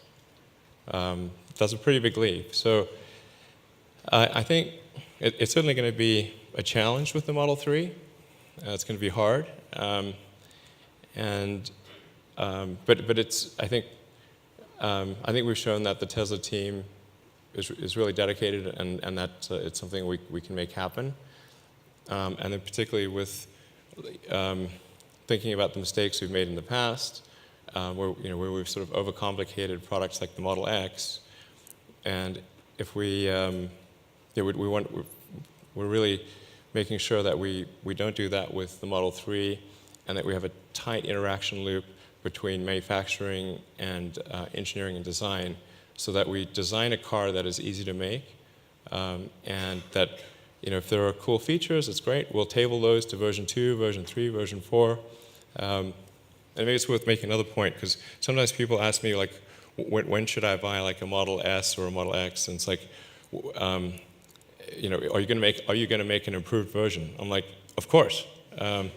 So I mean, if we're always going to keep improving the product, and so if somebody wants to wait until Model S or X stops improving, well, they're going to be waiting forever, because we're going to keep improving the product every year, sometimes every 6 to 9 months. So I think generally, the right time to buy a car is always now. And then depending upon how much you like new technology, then buy a new car at whatever that periodicity is that you think makes sense. So just talking about the future. I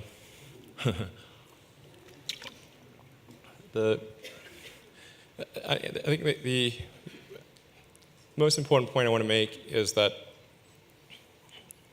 what I referred to earlier, that we've realized that the true problem, the true difficulty, and where the greatest potential is building the machine that makes the machine. In other words, building the factory. And really thinking of the factory like a product. Not sort of a hodgepodge of things that are bought, where the machines are kind of bought from a catalog. But actually, just like we do with the car, we don't try to create a car by ordering a bunch of things off a catalog.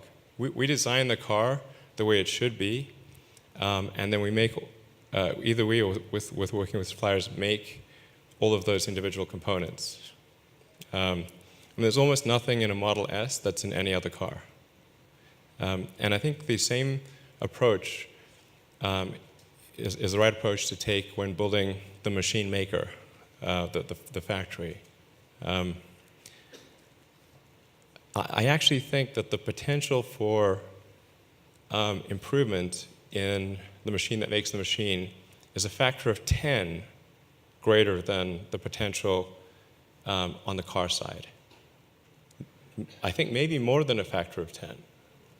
And I've really come to appreciate that, over the last 2-3 months in particular, when I've sort of just been on the production floor all the time and sort of seeing things, running production personally at a detail level. I don't even have a desk or an office anymore. I'm just basically standing on the production floor and occasionally meeting in a conference room. And it's like, wow. I do my favorite thing, which is apply physics first principles. It's like the best tool possible. And it's like, wow, when you think of a production facility on a fundamental level, for a given size of factory, the output is going to be volume times density times velocity. So then let's sort of look at our factory and say, okay, what is the density of useful to non-useful volume? It's crazy low. It's like 2 or 3%. If you look at volumetrically, not just on a planar level, but volumetrically, it's literally 2 or 3%. When you say car to non-car ratio, volumetric ratio, like, wow, okay, that seems like there's a lot of room for improvement. And then you say, like, velocity.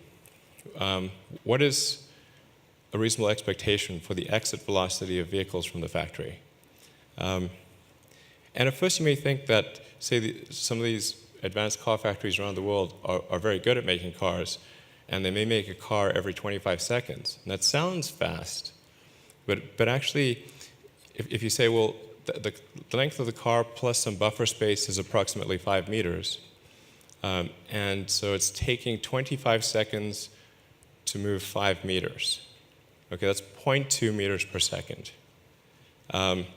Basically, you're not much faster than a tortoise at that point. And so it's like, wow, that really doesn't seem fast. Like, how come these factories, like a sort of slow walk would be approximately, or slow to medium walk would be 1 meter per second. And a fast walk would be 1.5 meters per second. And the best car factories in the world are doing 0.2. Like, seems like you should be able to have cars exit at least walking speed. This doesn't seem so crazy. And then the density improvement, like, there may be as much as an order of magnitude improvement in density possible as well, going from maybe 2 or 3% to 20 or 30% of the volumetric density being optimal. And like, you can also think of it like the design of a modern system on a chip or a computer. And you say, if you look at, say, the complexity of the board, and you see how close together the line traces are, and how focused things are on clock speed and data transfer from RAM to, say, a solid-state disk or the internal CPU cache. It's like, wow, there's crazy potential for improvement here. I think at least an order of magnitude potential for improvement on production. And so with less, like, significantly less engineering effort, we can make dramatic improvements to the machine that makes the machine. I think that's like, this is, I think like probably a lot of people will not believe us about this, but I'm absolutely confident that this can be accomplished. Yeah, there are opportunities we're finding all over the place, and as you start to, shift some of the design resources that have been, improving motor technology and power electronics or batteries, and are working so hard to try and find 0.1% of efficiency gain or performance gain on those different systems. And when they start to go and look at the factory, they say, "Oh my gosh, this is crazy." We can find, as you were saying, easily 10% or 20, in some cases hundreds of percent efficiency gain that were sort of unheard of in terms of what you could do in the design world. So the impact there is pretty phenomenal and quite close at hand. Yeah, so we're basically going to design a factory like you design an advanced computer. And in fact, I think use engineers that are used to doing that and have them work on this. And I found that once you sort of explain this to a first-rate engineer, the light bulb goes on. They're like, wow. As JV was saying, they spend huge amounts of effort trying to get a fraction of a percent of improvement on the product itself. But actually, that same amount of effort will yield an order of magnitude greater result if you focus on building the machine that builds the machine. And it's just that a lot of engineers don't realize that this is possible. They think that there's like a wall. They're basically operating according to these invisible walls. So we just need to, we're in the process of just going through and explaining those walls don't exist. And I think it's going to be pretty amazing. Yeah.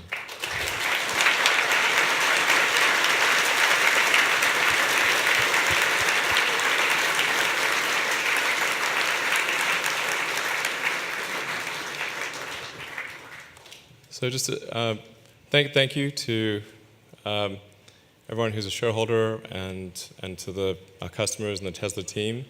And my apologies for the long story. I hope you enjoyed it. And now we'll go to Q&A. Yeah. Sorry? Oh, wait. Sorry. Yeah. So. All right, everybody. I can give you the instructions for the Q&A if you have the endurance to stick around. And just before that, we wanted to bring in some of the longest standing Tesla employees. Hey guys, can you come up on stage? So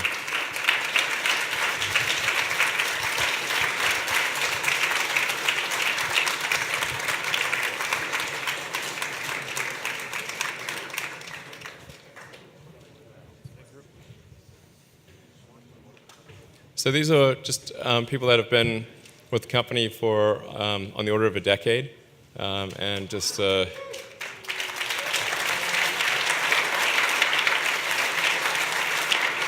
going to need 2 lines here.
All right, guys, just want to say, thanks for all the many late nights and weekends and intense effort along the way, and it's been an honor working with you. Yeah.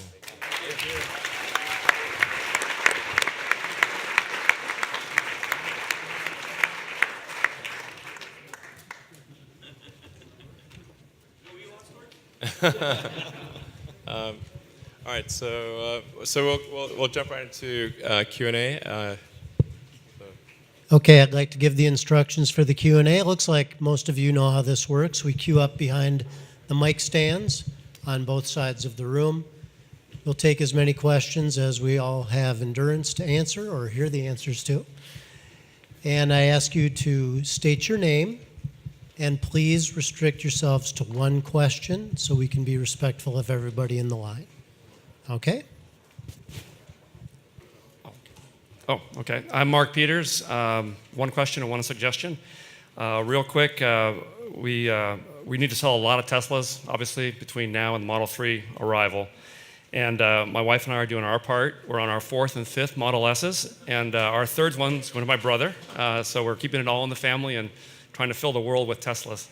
One of the concerns, though, is that whenever we talk Tesla to all of our friends and family and neighbors and everyone that we meet, it seems like there is a remarkably large percentage of people that don't have a clue about climate change, greenhouse gases, completely off their radar. And I'm wondering if, especially because you mentioned this Merchants of Doubt DVD and the documentary, the book as well, if maybe we could get licenses for a clip or something at the galleries or maybe on the website, just because so much of the population that could buy our cars simply doesn't know the moral kind of imperative to save the planet and why it matters. And if we can't get the license, send out a team to interview some of the principals that were in the DVD, just to get more people lining up to keep Fremont running 7 days a week, 3 shifts a day, whatever it takes to fill the world up with Teslas. Thank you. Yeah, that's a great suggestion. It's a good point. Like, I mean, we're pretty close to the issue, so for us it seems like really obvious. But I think just having something that explains to people who aren't exposed to the level of detail that we are, and maybe just like a little video thing that you could forward or something like that, just to sort of explain it. And I think it's super straightforward. But there is a lot of misinformation out there, and as the threat of EVs becomes more and more significant to the oil industry, obviously they step up the propaganda campaign, and that's to be expected. So it's real important to fight hard to counter the propaganda. We'll do. I think that's a great suggestion. We'll do it. Sure, fire away. Go ahead. Well, we bought 5 cars, and I wanted to let you know that we have some suggestions that we don't want to make public with regards to the product itself and the customer service experience. I got a package for all the board members as well. All right, thank you. We'll take it. Thank you, Mr. Musk. My name is Skip Daly. I'm from Northern Nevada. I work for the Labor's Union. I'm here as a shareholder representative. So, Mr. Musk, I have a letter here addressed to the board from the Northern Nevada Building Trades Council outlining concerns over labor abuse, safety violations, and the unfair use of immigrant and out-of-state workers, which has caused over 300 workers to stop work at the Nevada Gigafactory. Additionally, in light of the recent... Sorry, please try to keep the questions fairly short and one at a time, and I can't hear what you're saying. Okay, I'll try to speak up. Additionally, in light of the recent case where an H-2B visa worker was exploited and seriously injured at the Fairfield facility, and the many documented safety violations at the Nevada site due to, in large part, to the bottom feeder practices to hire workers from staffing agencies with questionable skills This is and not a question, capabilities. this is a statement. What is your question? Okay, my question, and thank you for giving me my 2 minutes here. Will you agree to hire and allow an unfettered investigation of these concerns by an outside and independent auditor to protect our investments? The safety issues, you just talked about a metric, building the factory to build the factory. Well, there's a way to build the factory as well, and I don't think you're using the most efficient model, and I'd like you to put your thoughts to that so we can get a better product out there. Okay. Yeah. I think it's like a real important principle to bear in mind here. Like, if Tesla's fundamental optimization was minimizing labor costs, why on earth would we have a factory in California, or the Bay Area, for that matter? we would do what every other car company has done and move vehicle production either to a different state or a different country. So it's obviously false on the face of it to make any assertion that Tesla is minimizing labor costs. It's obviously false. Yeah, maybe just to quickly comment on the Gigafactory piece I think you alluded to there. I mean, part of the agreement we made with the state of Nevada was that we would bring at least half of the construction and operations labor for the Gigafactory from in-state in Nevada. And that's a commitment we've kept every single reporting period, every single month of operations since we started several years ago. Today we're over 70% local in Nevada, and we do everything we can to hire people locally. At some point, though, going higher reduces the speed of execution. We simply, in some cases, can't find enough of a certain discipline of worker. So we need to trade that off, but we're well in excess of the commitments we made and that were agreed to by the state. Yeah, I mean, yeah. So.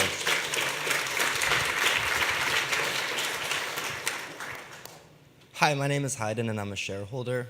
I got my 85D last July, and since then it's gotten about 150,000 miles or so on it. And even with daily full recharging, we've only lost about 6% total battery capability, and there's been no real maintenance costs except for like 4 sets of tires. But, so my question is... Depends on which tires it sounds like you have the high-performance tires, maybe. No, 19. Really? Mm-hmm. Okay. A lot of miles, maybe? I don't know. Like, regarding the free long-distance travel on superchargers for life, how long do you intend to act on that? And then once the Model 3 comes out and there's upwards of 500,000, a million cars out there, how are you going to keep up with that? Right. I mean, to date, we wanted to make it really straightforward and easy. That's why the superchargers are set up, at least to date, for people that have bought the car as free long distance for life. Obviously, that has fundamentally a cost. And so I think, I mean, I don't want to make this some big news headline, but the obvious thing to do is to decouple that from the cost of the Model 3. So it will still be very cheap and far cheaper than gasoline to drive long distance with the Model 3, but it will not be free long distance for life unless you purchase that package. It's not like I wish we could. This is not, but in order to achieve the economics, it has to be something like that. But it's like I want to just emphasize like what Tesla's motivation is to make electric transport as affordable as possible. That is what informs all of our actions.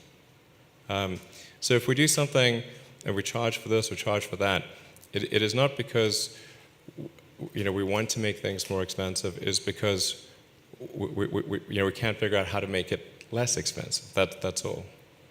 Yeah, it also just sort of pains us to see people misvaluing their time at supercharge stations so often. Yeah. It is far more convenient and faster for you overall to charge at home or at work. It takes 1 second to plug in. You don't have to go to a separate location and wait for the car to be there. And time and time again, we see people that drive to a supercharge station, sit in their car, wait there for 20, 30 minutes, and then drive to a different destination.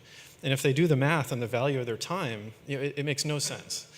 Yeah, I think part of it is just people, are used to a paradigm where they go to a gas station to fill up, and that's just normal. So then they get an electric car, and it's like, oh, I need to go to the supercharging station to fill up because that's what's normal. But actually, the best thing to do with an electric car is to charge your car where you charge your phone. Like, would you really take your phone to a gas station? Like, no? So I think a lot of it is just people they're used to an old way of doing things, and they kind of do it by default. But as JV was saying, like driving to a supercharger and in order to like maybe get $5 worth of electricity and spending half an hour for your time, like you're maybe barely at minimum wage. So it's actually not, it's just not the best thing for people, but that they kind of do it out of habit.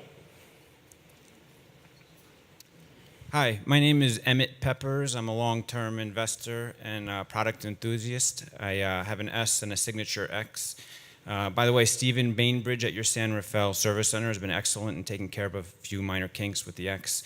My question for you is, given your hints at a vertical takeoff and landing electric plane at some point, do you think that as a long-term investor, I'm thinking 10 years maybe later, I don't know, but do you think as a long-term investor that Tesla would explore designing and producing such a machine, or would that be more of a SpaceX project?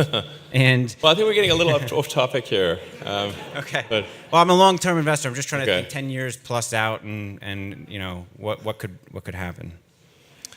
Well, I mean, I think nobody's more keen on doing like electric aircraft than me or JB.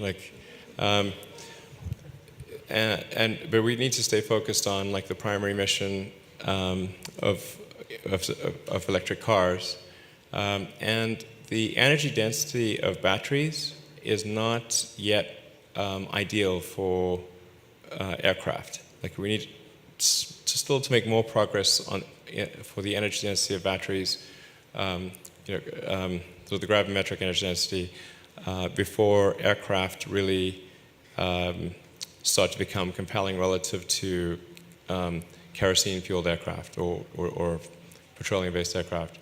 But it's not. I mean, it's not out of the question that Tesla would do electric aircraft in the future. I mean, our goal is to accelerate the advent of sustainable transport. So that goal has been there from the founding of the company, and that's what is going to remain true for the future. Sustainable energy, yeah. So. My name is Elizabeth Farrell Peters, and I want to thank you, Mr. Musk, and acknowledge you for creating an environmentally friendly interior that's comfortable, beautiful, and soft. The ultra-white interior is a moral and ethical option that aligns perfectly with Tesla's sustainability goals. My question is, when can we expect this interior in other colors and be available in all models of Tesla? Sure. Hopefully soon. We generally sort of try to minimize comment on future products, except that I think I mean I kind of agree with the general sentiment, and that it should be available for all colors. I agree. Yeah. Hi, I'm Amina. So you seem to be a very important part of this company, and I was wondering what your strategy is for ensuring your personal mental clarity and long-term health and security, like yoga or goji berries.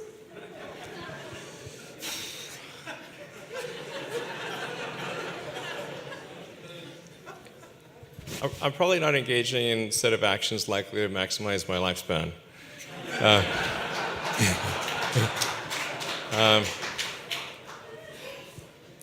Yeah. I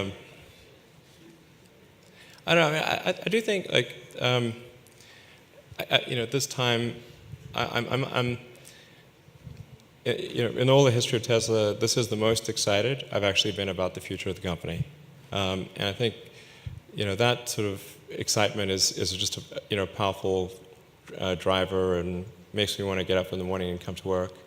I think it's incredibly important that you have an environment in general where people look forward to coming to work, because it's just so much easier to work hard if you love what you're doing. And the stuff I was saying about building the machine that builds the machine, I'm just really fired up about that. And I think it's one of those things where so much more is possible than people realize. And so I think we're really going to positively surprise people there.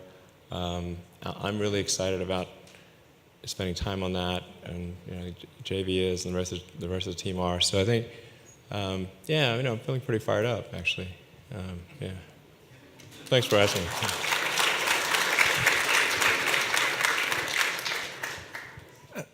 Elon, my name is Bill Chamberlain.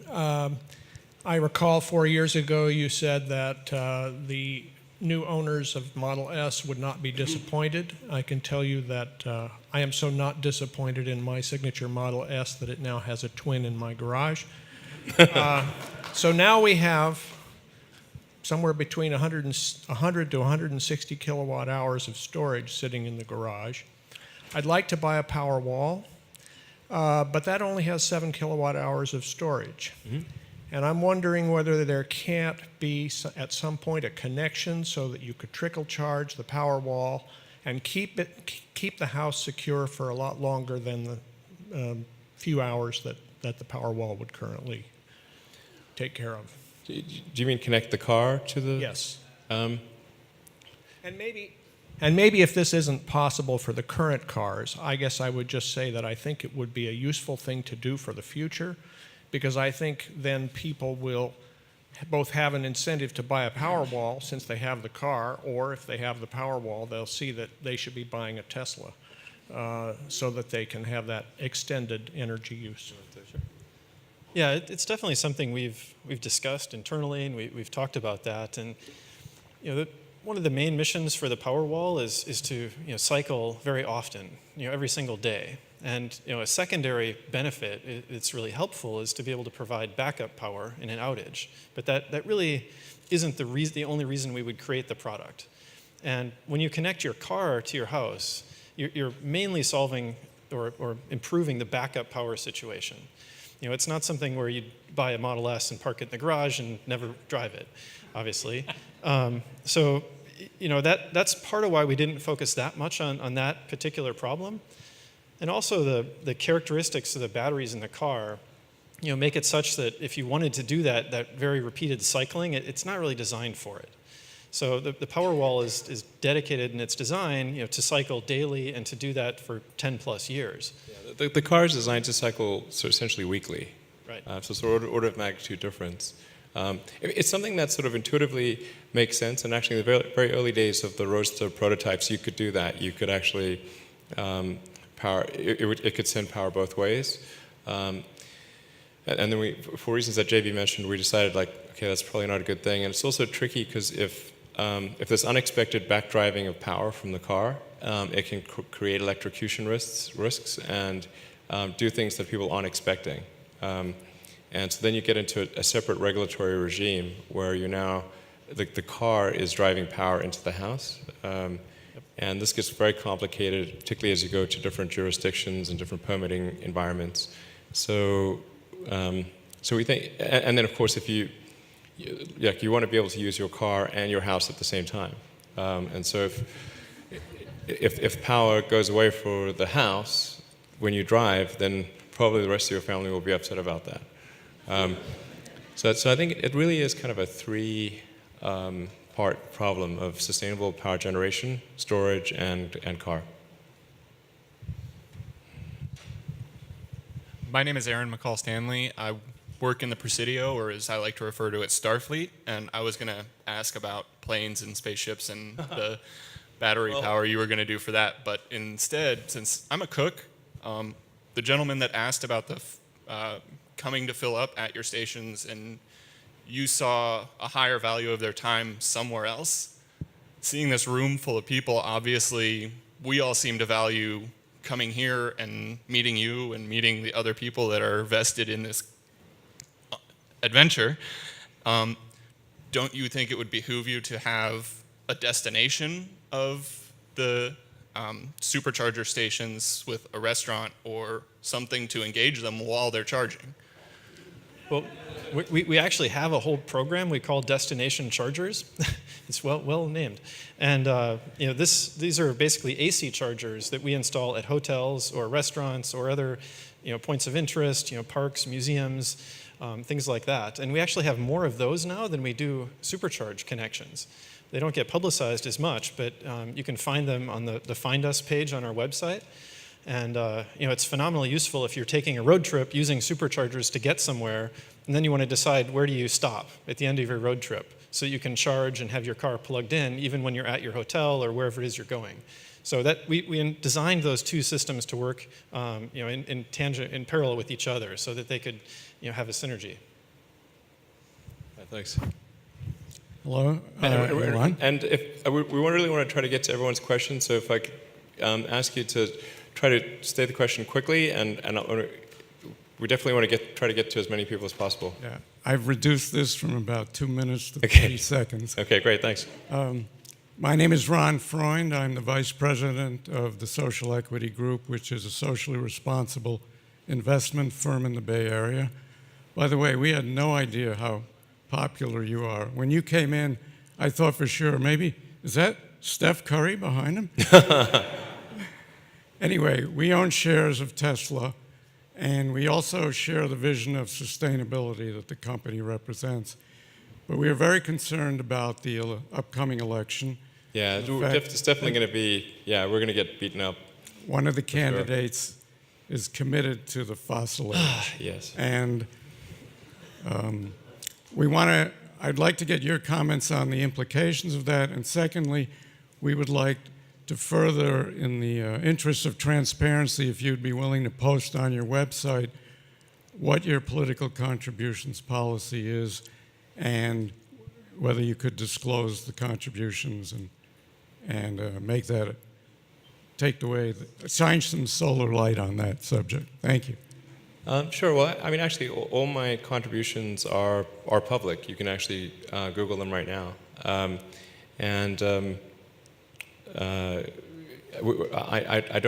don't support any super PACs or anything because I believe that's. Sorry. Yeah, the company doesn't really make contributions. Like there's no material contributions made by the company. There are contributions made by individuals at the company, but not by the company itself. And all of that is a matter of public record. So, it's one Google search away. And I think I should point out, like, sometimes people conflate my contributions with Tesla when they're actually related to SpaceX. The political contributions I make, I basically make virtually zero as far as political contributions for Tesla. I do make political contributions for SpaceX because the way the system works is SpaceX is fighting the big defense contractors. The big defense contractors make 20 times the political donations that me and the people of SpaceX do. Literally 20 times. But if you just take Boeing and Lockheed, where SpaceX competes against them for launch contracts, and what those contributions just do is they just get us a conversation with legislators. That's all. And if political contributions were really what made the difference, then SpaceX would have no hope. No hope. Thank goodness they don't. They make, so, anyway.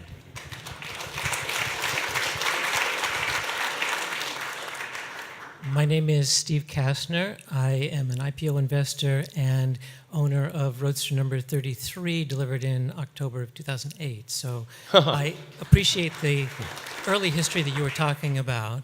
Thank you, and my apologies for the challenges you've probably encountered in that time frame. Actually, it's been pretty good. But I wanted to ask about Roadster 3.0. So you've talked about this on a couple of occasions over the past few years. And the question really is, will there be anything more than the battery, the increased capacity battery done? The original proposal was that there would be a demo drive to Los Angeles showing how it would go 400 miles. Oh yeah, we did that. Well, it hasn't really been. We did it. I guess we didn't publicize it enough, but yeah, we drove. Right, but the roads. Yeah. Sorry, but there was going to be additional changes beyond the battery, some possibly aerodynamic changes, tires, and other things, and we haven't heard any more about that. So I'd like to know whether there will be more, and the batteries seem to be trickling out very slowly. So I have put my money down, but I can't really get any information about how long in the future it might be before I get one.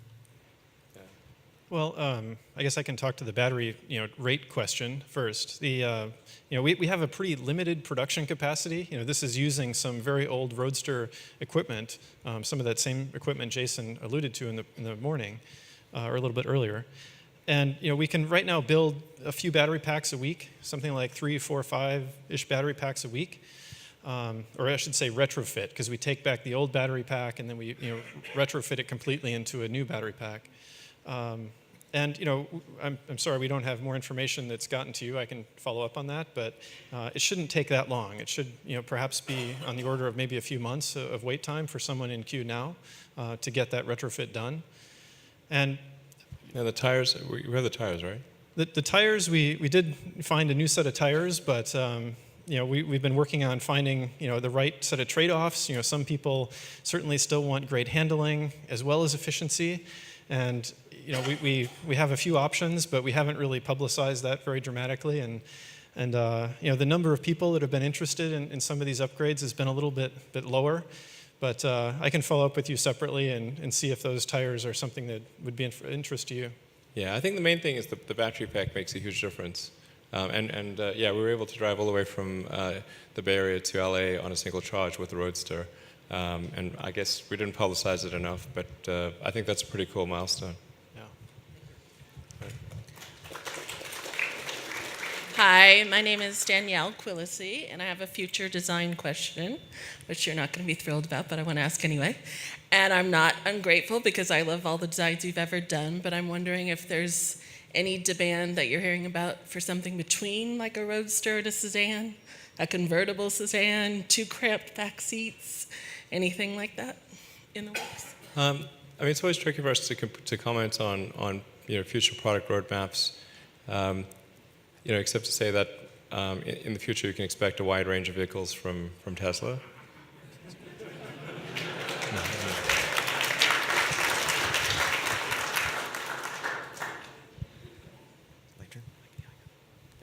Hi, my name is Emil Gilliam, and my wife Eliza and I recently participated in the fun run in support of veterans through the factory, and that was a awesome and very illuminating experience. So first of all, thank you all for allowing that to happen. Now my question is, is there enough lithium supply in the world to enable you to build everything that you ambitiously want to build in the next few years at an affordable price? I mean, the nice thing about lithium is it's extremely abundant on Earth. Lithium is the 3rd most common element in the universe. The reason we don't have just free hydrogen available is because it's bound up in water. And then the reason we don't have a lot of helium is because it floats away. But lithium does not float away. And so there's lithium in salt form virtually everywhere. And so that there is definitely no supply issues with lithium. But to get to the nuances of the question, which you're probably aiming for, which is like in the time frame available, like in the next year or 2 years, will there be lithium in the form that Tesla needs, which is lithium hydroxide, in sufficient quantities at a price that is reasonable and does not materially affect the cost of the Model 3? JB.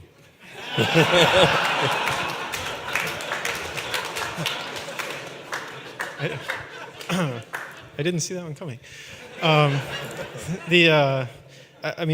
It's exactly right. I mean, we need to make sure that we have the extraction and processing capacity, but it's not that much different than lining up other supply chain elements or components even for the car. It just has a little bit longer lead time. And Tesla spent a lot of time working with all the different lithium companies, all the way from tiny startups up to the sort of large name lithium companies all around the world. And we're working with them to figure out what are the most economical and efficient ways to either have them invest or perhaps even have us be involved to make sure that they're investing on the right timeline to have the capacity ready when we need it. And we're also finding ways to potentially even reduce the cost here below what people had done in the past. because a little bit like with batteries in the Gigafactory, lithium is not a mature market. It's not traded on the London Metal Exchange. It's subject to a lot of speculation right now, and there's kind of lithium booms that happen in different parts of the world. This does not relate to the actual cost of production of lithium. That is relatively stable, and as Elon said, there's a lot of it. So, once we can, appropriately invest in the extraction, refining, processing, the price of lithium is quite low and quite stable. It's also worth mentioning that although something is called lithium ion, the actual percentage of lithium in a lithium ion cell is approximately 2%. So, I mean, technically our cells should be called nickel. Nickel graphite. Yeah, exactly, nickel graphite, because the primary constituent in the cathode is, or in the cell as a whole, is nickel. And then on the anode side, it's graphite with silicon oxide. So, and then there's a little bit of lithium in there, but it's kind of like it's like the salt on the salad. It's really not the, it's a small percentage of the mass. It's still important to avoid supply constraints and to make sure that the tail doesn't wag the dog on cost. But it's the main determinants of the cost of the cell are the price of nickel in the form that we need it, and there's a little bit of cobalt and some aluminum, and then the cost of the synthetic graphite with the silicon oxide coating. Hi, my name is Jason Chang. I own 1 share of Tesla. Right? So first I want to say I love you. Love you too. You're awesome. So I had a question about climate change, but I can't ask it. But I'm told to ask, how big do you think the Tesla energy company or part of the company can be? That's a great question. I mean, obviously at this point it is highly speculative. So, I mean, I try to bracket my answers with the appropriate level of uncertainty. So in this case, I'm bracketing it with a high degree of uncertainty. But my gut feel is that from a revenue standpoint, that Tesla Energy and Tesla vehicles long-term end up being roughly similar in revenue.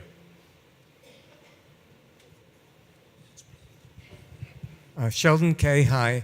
I recently brought my car in for service on a minor issue, and the appointment was scheduled a month prior. And it turned out that a day later, they hadn't even looked at the car. So the question is there a reliability problem with the cars? And what was with the bad service experience for me? Sorry, is this with an S or an X? Or? S. I can't, I mean, obviously sort of, when we have, 120 or 130,000 vehicles in the field, there are going to be some cases where the actions are suboptimal with respect to service. I mean, it is worth noting in terms of the Consumer Report surveys on how do people feel about Tesla service. Tesla service consistently ranks #1 by far. Now, it's still not, that doesn't mean it's far from perfect, and there's obviously a lot of room for improvement. But I mean, I think we're somewhere in the mid to high 80s or 90s on people's sort of happiness with Tesla service. But that still leaves, let's say 10% of people that are unhappy. And particularly in recent months, the burden on the Tesla service team has been very high because of the introduction of the Model X, and that's absorbed a lot of resources on the service side. Now, I think in the months ahead, as we've solved a huge number of issues with the Model X, the burden of the Model X on the Tesla service team will be dramatically reduced, which should translate to a significant improvement in the timeliness of service.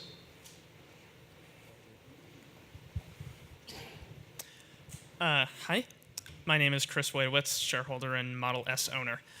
A multitude of groups now are performing research and development on autonomous driving technologies, Tesla included. This technology is relatively bleeding edge stuff, and I surmise that many of the companies keep some or all of their research private as trade secret. Now, I have no issues with this when it comes to convenience or luxury. In this context, consumer-driven competition seems appropriate enough for advancing the industry forward.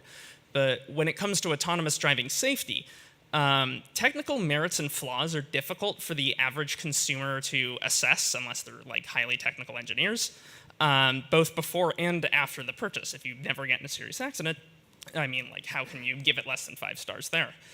In this regard... So this is quite long. Yes, yes. We can't have long questions or we will not be able to... I will skip to the end. Okay. I am curious as to if the industry promotes the cross-pollination of safety research and autonomous driving, or if there's some sort of issues with, like, people want to keep this stuff secret as a trade advantage. And I have no insight into this, and I want to know if it's something I need to worry about or not. I don't know. I mean, from a Tesla standpoint, we've offered to share all of our autonomous driving data with the Department of Transport, and on a statistical basis, like we don't have any issue with them sharing it with other manufacturers. Obviously we're very sensitive about that on an individual car basis, but on a statistical basis, that's an offer we've already made to the Department of Transport. So yeah. We want to be helpful. And I think I'm already quite late for the board meeting that was supposed to follow this. So I think we can probably take maybe 2 or 3 questions more from each side, and then we'll have to call it a day. Thank you. Hey, my name is Russ. Wanted to know when you expect the first lithium-ion batteries to come off the line, start to finish, at the Gigafactory. Yeah, you want to take that? Sure. Later this year. Yeah. That's the very quick answer. We're already building the Tesla Energy Packs out there, as I mentioned, and the first lithium-ion cells will come off the production lines, the first production lines, at the end of this year, being built all the way through into modules and packs. Yeah, actually, like, the most impressive machinery at the Gigafactory is the cell production machinery, but that machinery is proprietary to Panasonic, and but those machines are incredible. Like, wow. It's just that we can't put that on the normal tour. And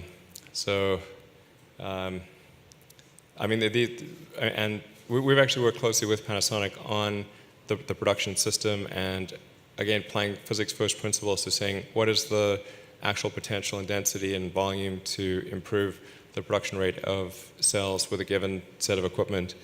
And I would say, highly confident, if not, I'm never completely confident about something, but I'm as close to completely confident as I can be that this will by far be the best cell production in the world. By far.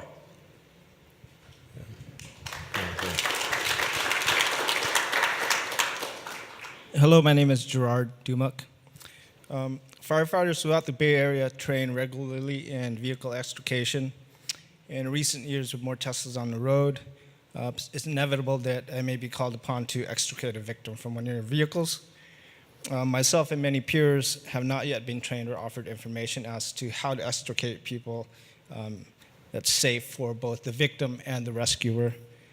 Does this information and training exist? How can I get a hold of it? Can I start the process of writing the training material? I think we do actually have a section of our website with the first responder information. But in a nutshell, it's actually pretty straightforward. The most important thing for first responders not to do is don't hack a hole in the battery pack. This is this is the cells have both the fuel and oxidizer is present in the cell. So if you hack, and the battery pack shell is designed for thermal containment. So normally what you might do to douse a fire is to hack a hole in something and then douse it with water or foam to get rid of so it can no longer access oxygen in the atmosphere. But because the oxygen, if the oxidizer and fuel are together in a cell, that doesn't work, and any penetration of the battery pack actually then allows the flames to escape in a direction that is undesirable. There are built-in vents in the battery pack that automatically vent hot gases down into the side on the bottom of the battery pack. So that's probably the single most important thing, is don't hack a hole in the battery pack. And then also the rate at which the thermal runaway occurs is very slow compared to gasoline. Gasoline can be like, super big fire immediately, whereas the cells, it's real slow. I mean, like you'll be like, man, this is boring. So the rate at which the fire propagates is very low, and there's also multiple firewalls between the passenger compartment and the battery pack. So even if there is a hole in the battery pack, it's very difficult for that to then get to the passenger compartment. That's really the main thing, is just don't worry about the car. Get the people out. You actually have you have way more time than a gasoline car, except in very rare circumstances, even when there's been a high-speed accident that's caused, like very high speed, like 100-mile-an-hour type stuff that's caused thermal runaway in the pack, and the battery went to the thermal runaway, the passenger compartment was untouched. So even if they'd been unconscious, they would be okay. Right. Hi, Elon and JB. My wife and I traveled here from Minnesota to be here today, and I had a question about Tesla offering an Uber-like service. If someone like Uber were to set up a driverless sharing fleet, you'd think they'd have to buy all the cars themselves, charge them themselves, and service them themselves, whereas Tesla might be able to use customer-owned cars and some kind of revenue sharing model with the customer. Tesla wouldn't have to deal with charging or cleaning the cars, and wouldn't have to store them when they're not in use. And you would think this would have a broader reach, because the cars would instantly be spread out across the country right in people's garages. It seems like Tesla could provide a better service without having to deploy a ton of capital. What advantages do you think Tesla might have if they pursued something like this? Yeah, go ahead.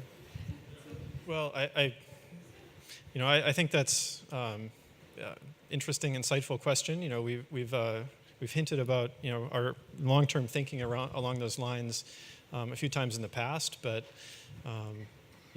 right now we're really just focused on making the autonomous technology helpful to customers and making the cars safer.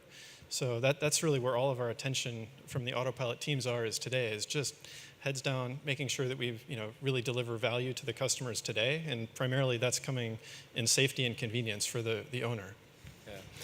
Yeah. Absolutely.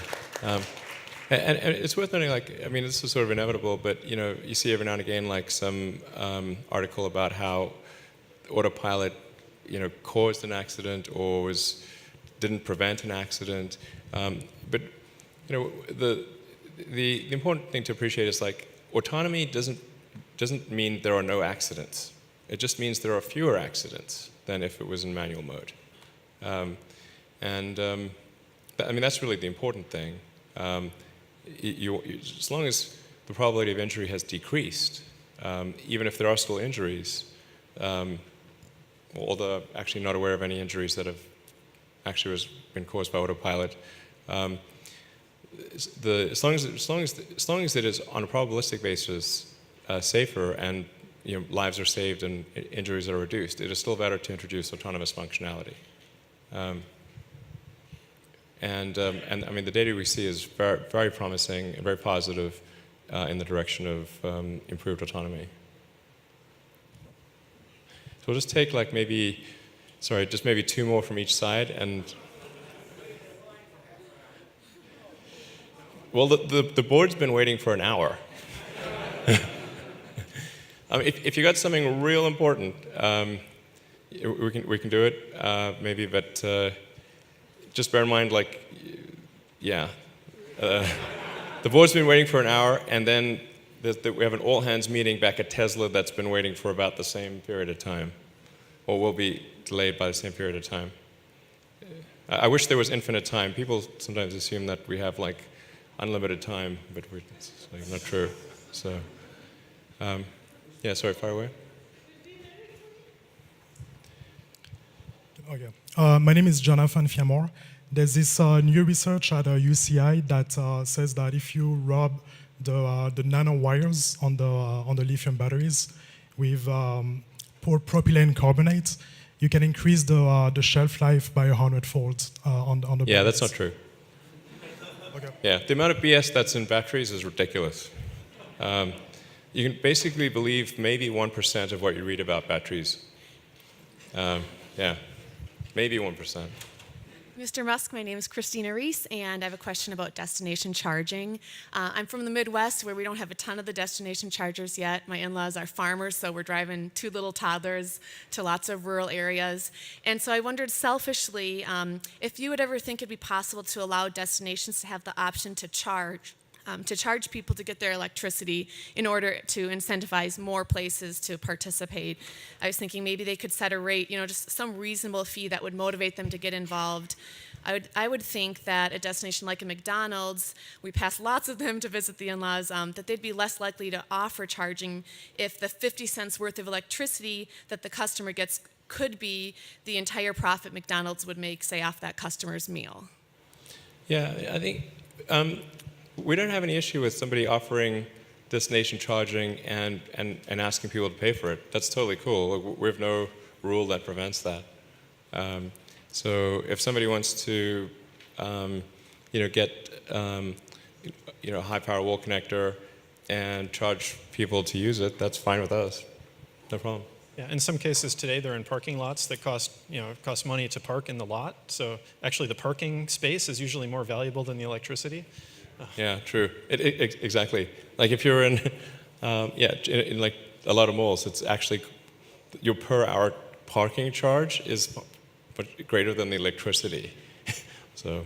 And we do, it's growing like crazy. I mean, basically we're shipping out hundreds of those destination chargers, or hundreds per month for sure. And it's something where we're kind of the rate limiter right now. So even if we had more people coming to us, I'm not sure that we'd accelerate that much. All right, super quick questions. Quick super question. quick. I drive a solar-powered pickup truck. It's fantastic. Is that something you're considering with panels on the vehicle? We're not currently doing that because we think the most efficient place to put solar panels is on the roof, where they can constantly charge. It's fine to put them on the car, but actually, then if you're parking in a garage or beneath trees and so forth, it's like the fundamental economics, very much favor a fixed rooftop installation. All right, thank you. I apologize for being short in my answers, but I will try to get through everyone that's in line right now. But short questions, short answers. It's the only way I can do it. And like I said, our board meeting is going to be quite significantly impacted by this. Jeff Frayne, software engineer. So my question is, thinking about big sustainable energy, we see the car tipping with Tesla moving to electric vehicles. What do you see next? Do you see planes are probably the farthest off, but maybe ships and trains? Sorry. Sure. We're going to focus on road transport for several years, and then we may go beyond that in the future. But focus is incredibly important. If you have a certain amount of resources, to the degree that you diffuse your focus, you impede your ability to execute. Can I just finish that? Sorry. Next. My name is Dolly from AT&T Public Relations. I'm a stockholder of Tesla, and it's my American dream to own a Tesla motor. If I cannot have a Tesla motor, can I have, or where can I get one of those Tesla shirts so I could give it to my son who is in our country, the U.S. Sure. Air Force? Well, actually, we sell Tesla apparel at our stores. And in fact, one of the things it's obviously a sort of a backbone item, but I really want to do a lot more with Tesla apparel and accessories in the stores. So, yeah. I didn't realize it'd be that popular, but yeah. All right, thank you. Hi, my name is Brett Chamberlain. I live in Fremont, California. Question is the Fremont factory, as you ramp to 500,000 cars in 2018, maybe 1 million in 2020, what do you see that meaning to the city of Fremont in terms of the growth overall? As vendors who supply to you move in, what does it mean for Fremont's growth? Well, I think it's going to be very, very good for Fremont. Yeah, I mean, I'm not sure how to exactly quantify it, but it's going to be, I think, incredibly good because, as you're alluding to, like what a lot of people don't appreciate is that it's not just what Tesla does, but it's all of our suppliers that co-locate nearby. So with the Gigafactory, for example, we talk about the roughly 6,500 jobs that we expect to directly have at the Gigafactory, but our nearby suppliers will probably have at least as many employees as that, maybe more. So the knock-on effects are really, I think, very, very significant. And this is why states and communities lobby quite hard to have things like the Tesla vehicle factory and the Gigafactory, is because they genuinely do. I mean, they're incredibly helpful to the community. Really waiting for the rapid transport.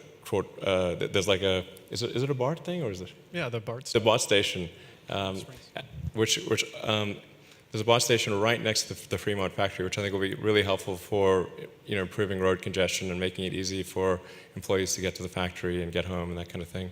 That's going to be really helpful. And they've got the train, railhead that we want to make more use of, and so I think it's going to be really great for Fremont and also for the greater Reno region. I have Bill Foose, a very negative question, and I don't want to go there. Is there a place I can get an answer to my question that has more to do with Solar City than it does right there? Well, I mean, I'd recommend the Solar City annual shareholders meeting. I'm sorry? I went there last year. Oh, okay. And I got lied to. Oh, okay. Solar City owes me $30,000. I wanted a Tesla. I got Solar City to come out to put, no it's not, to put solar panels on my barn. The employee stole my carbon fiber titanium bicycles. I'm sorry, I don't run Solar City, so I cannot answer Solar City questions for you. I mean, I have only awareness that I think if it's related to solar, then we need to move on. My apologies. Next. Is it on? Yeah. My name is Bob Bynum. I live in Fremont, 2.5 miles from the plant. I've had my Tesla about almost a year. I've got 20,000 miles on it. My question is, how can I get some ideas to the design team? I've got various ideas on how to that I'd like to incorporate into the Tesla. Well, I mean, I think, there's the Tesla Motors Club forum, and there's various forums online. There's the Tesla forums. We do try to read those and try to gather feedback. I would recommend sort of bringing those ideas up either on the Tesla forums or the Tesla Motors Club or related forums. And there are people that try to read those and see, okay, what is something that is getting a lot of interest from a large number of people? Because obviously, we get a big number of suggestions, but we're trying to, then we have to filter those for what is going to have the biggest impact on people. That's what I'd recommend. Thanks. Peter Joseph, I work with Citizens Climate Lobby. Thrilled that you came to COP21 in Paris. I heard your talk at the Sorbonne calling for a carbon tax, and there's no question that would help you and Solar City greatly. What do you think is the best strategy to get the U.S. Congress to pass such a tax? Well, I think the thing that I think is maybe conceptually important for people to bear in mind is that every gasoline or diesel car that's going down the road has a de facto subsidy on it. This is like people sometimes don't appreciate that. Is like whenever something is burning fossil fuels, it has a de facto subsidy. It's a subsidy of the public good. They're spending the carbon capacity of the oceans and atmosphere, not to mention the sulfur and nitrous oxides that are emitted, as it turns out, in greater quantities than regulators were told. So everything that burns fossil fuels has a de facto subsidy. In order to address that, you need to basically fix the pricing error in the economy. So it's economics 101. You have an unpriced externality. The only real way to address an unpriced externality is for those who set the rules, in other words, the government, to correct the pricing error in the economy. Now, in terms of the best way to address that, I think the thing that would be most palatable is a revenue-neutral carbon tax, so that just as we differentially tax things that are bad for us compared to things that are good, so we might tax and should we tax cigarettes and alcohol a lot more than we tax fruits and vegetables. Well, of course, and yet, ironically, we have the opposite situation going on in transport, for the most part. So basically those that are producing toxic emissions are doing so for free. It'd be like having no tax on cigarettes and alcohol. Well, that would make no sense. So I think the palatable thing would be to say, look, the total tax burden will not change, but we are going to differentially tax the things that 98% or basically the entire scientific community thinks are bad, and we'll tax those things more and other things less.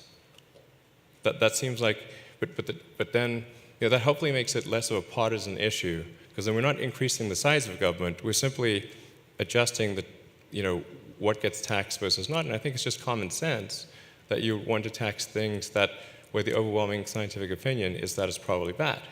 Like, why would? I mean, the counterpoint to that makes no sense. So I think that's the thing that's important, and I think there's an opportunity to do it to change the tax structure in a way that maybe is, maybe at least slightly to moderately helpful to low-income groups. I mean, the ideal thing from a progressive standpoint would be to lower sales taxes, because those are quite regressive, and then increase carbon taxes. So that's I think the most logical and reasonable thing to do. All right, everybody. Thank you. Thank you, everyone.